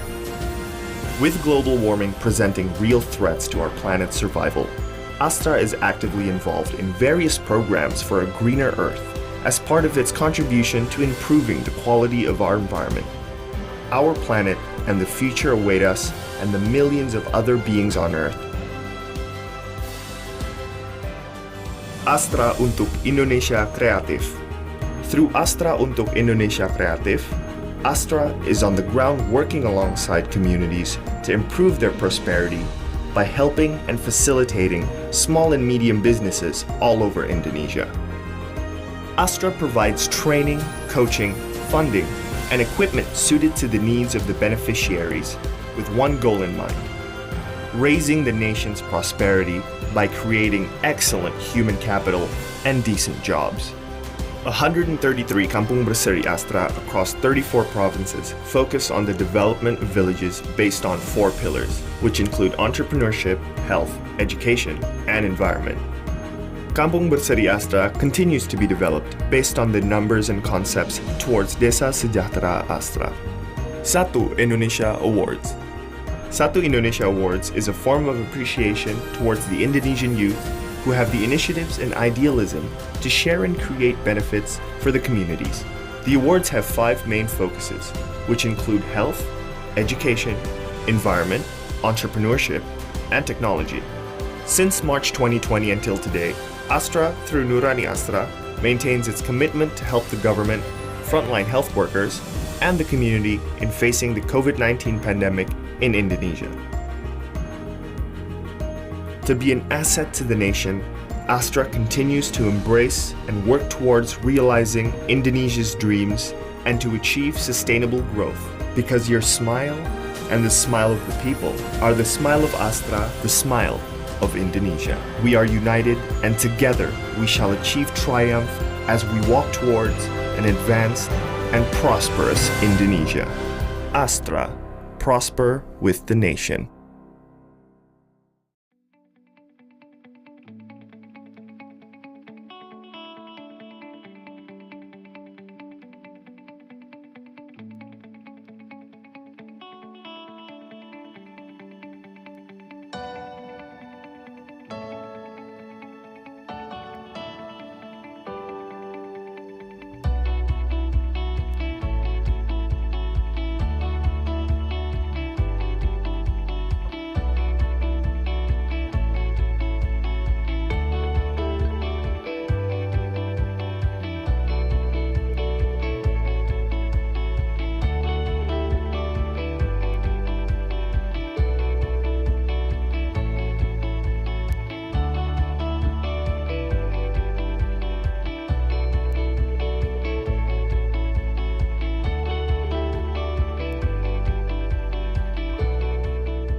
Memberikan energi dapat diwujudkan dalam berbagai aspek dalam kehidupan kita.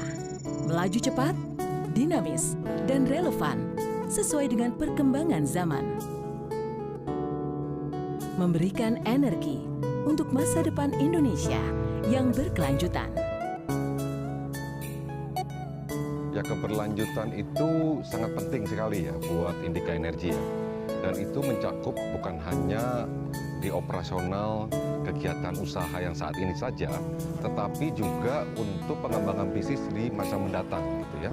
Dan kita juga sudah berkomitmen untuk mencapai net carbon atau net zero emission sebelum 2050. Ya, sektor industri kendaraan berbasis listrik itu menjadi salah satu sektor penting di dalam strategi diversifikasinya Indika Energi. Ya, dan kita ingin berpartisipasi di dalam pengembangan ekosistem kendaraan listrik ini, baik itu dari hulu maupun sampai ke hilir. Ya, kami ingin pula berpartisipasi di dalam pengembangan pembangkit listrik tenaga surya. Ya, terutama untuk sektor komersial, industrial, dan tentu saja untuk sektor utilitas. Ya. Kami yakin bahwa tenaga surya ini akan menjadi suatu solusi yang berkelanjutan, aman, serta kompetitif. Dengan eksistensi selama 5 dekade di bidang energi dan pertambangan, Indika Energi melakukan diversifikasi bisnis ke berbagai sektor dengan mengutamakan prinsip berkelanjutan. Ya, Indika Energi ingin berpartisipasi di dalam pengembangan solusi berbasis alam, energi biomas, kehutanan energi, agroforestry, ya, ataupun konservasi ekosistem dan juga pengembangan masyarakat. Iya, ada beberapa provinsi di mana kami berinvestasi. Ya, salah satunya adalah di Sulawesi Selatan, di mana kami berinvestasi di pertambangan emas, yang merupakan salah satu pertambangan non batubara, di mana merupakan bagian daripada diversifikasi kami. Indika Energy terus berkontribusi mewujudkan Indonesia maju, kuat, dan sejahtera.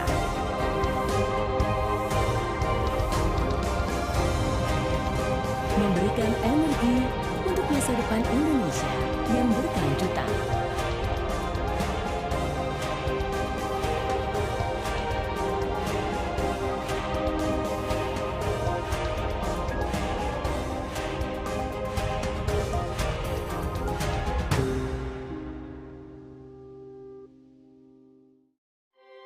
Inspired by the everlasting golden rays of the sun, which gives light and life, Eka Cipta Wijaya began his business, now known as Sinar Mas, in the city of Makassar in 1938. Fueled by the founder's passion and indomitable spirit, Sinar Mas has now flourished into 7 main pillars of business that provide products and services to cater to daily necessities. First, Asia Pulp and Paper. Paper has become an integral part of daily life, from stationery to food packaging. To cater to this demand, Asia Pulp and Paper, Sinar Mas or APP, Sinar Mas, produces paper pulp, paper, tissue and plastic packaging, with sales to over 150 countries, while applying principles of sustainable forest management. Second, agribusiness and food. To cater to the demand for high-quality food and nutrition, Sinar Mas Agribusiness and Food has successfully produced high-quality palm oil derivatives. Sinar Mas, through Golden Agri Resources, operates integrated palm oil estates, which focus on sustainable production of palm oil, while increasing production of high value-added goods, such as biodiesel, a renewable and sustainable fuel. Third, Sinar Mas Land. Everyone aspires to have a nice and comfortable home. Sinar Mas, through Sinar Mas Land, which operates in the developer and real estate sector, has developed a number of successful integrated towns and smart cities. Sinar Mas Land also develops hotel, industrial and business districts, as well as trade and shopping centres in Indonesia, other Asian countries and Europe.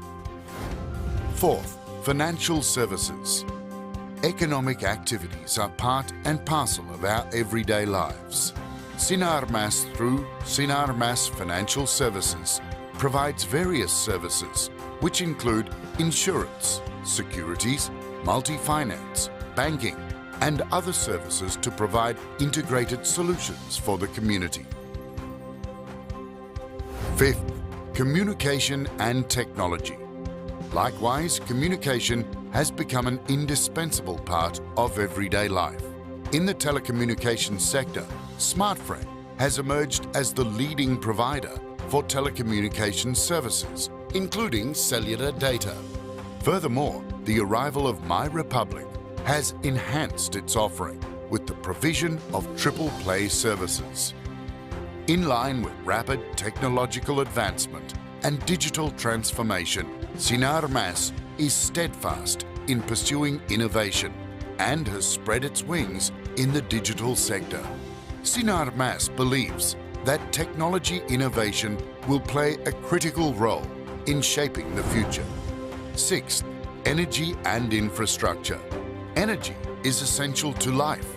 For this reason, Sinar Mas Energy and Infrastructure is a business pillar engaged in electricity generation, coal mining and trading, infrastructure and multimedia.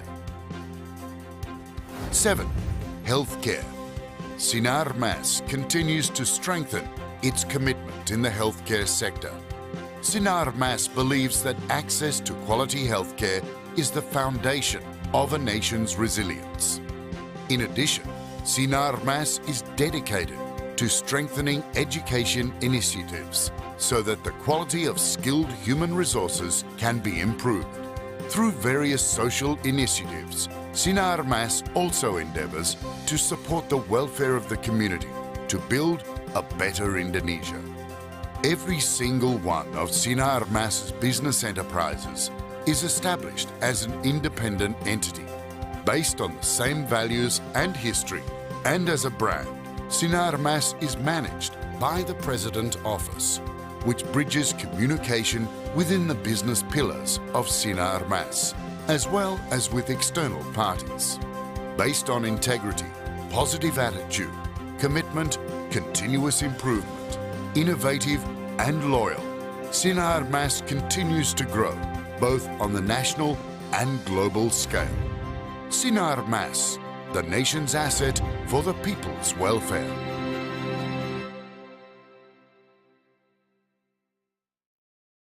As we enter a decade of decisive action for climate, nature, and people, the global community is coming together to respond to this crucial challenge. And Indonesia is playing a pivotal role.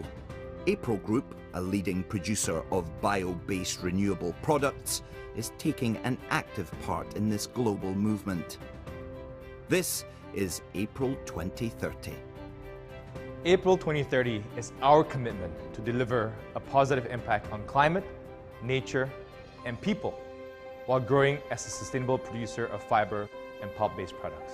By 2030, we will achieve net zero carbon emissions from all our land use, positive and measurable gains in nature, and zero extreme poverty in our communities, and positioning our business for sustainable growth for the next 10 years.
Investasi aja nggak punya, mau serius sama anak saya.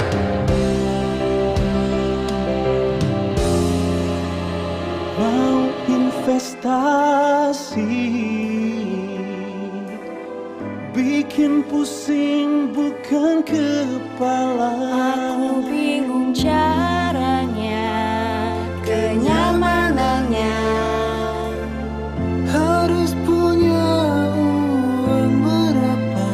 Atau punya asuransi kalau mesti kemana. Wema-nya dong aplikasi investasi BCA. Mulai dari 100.000 bisa langsung investasi di Wema. Tanpa lengkap dengan proteksi, semua ada di Wema BCA.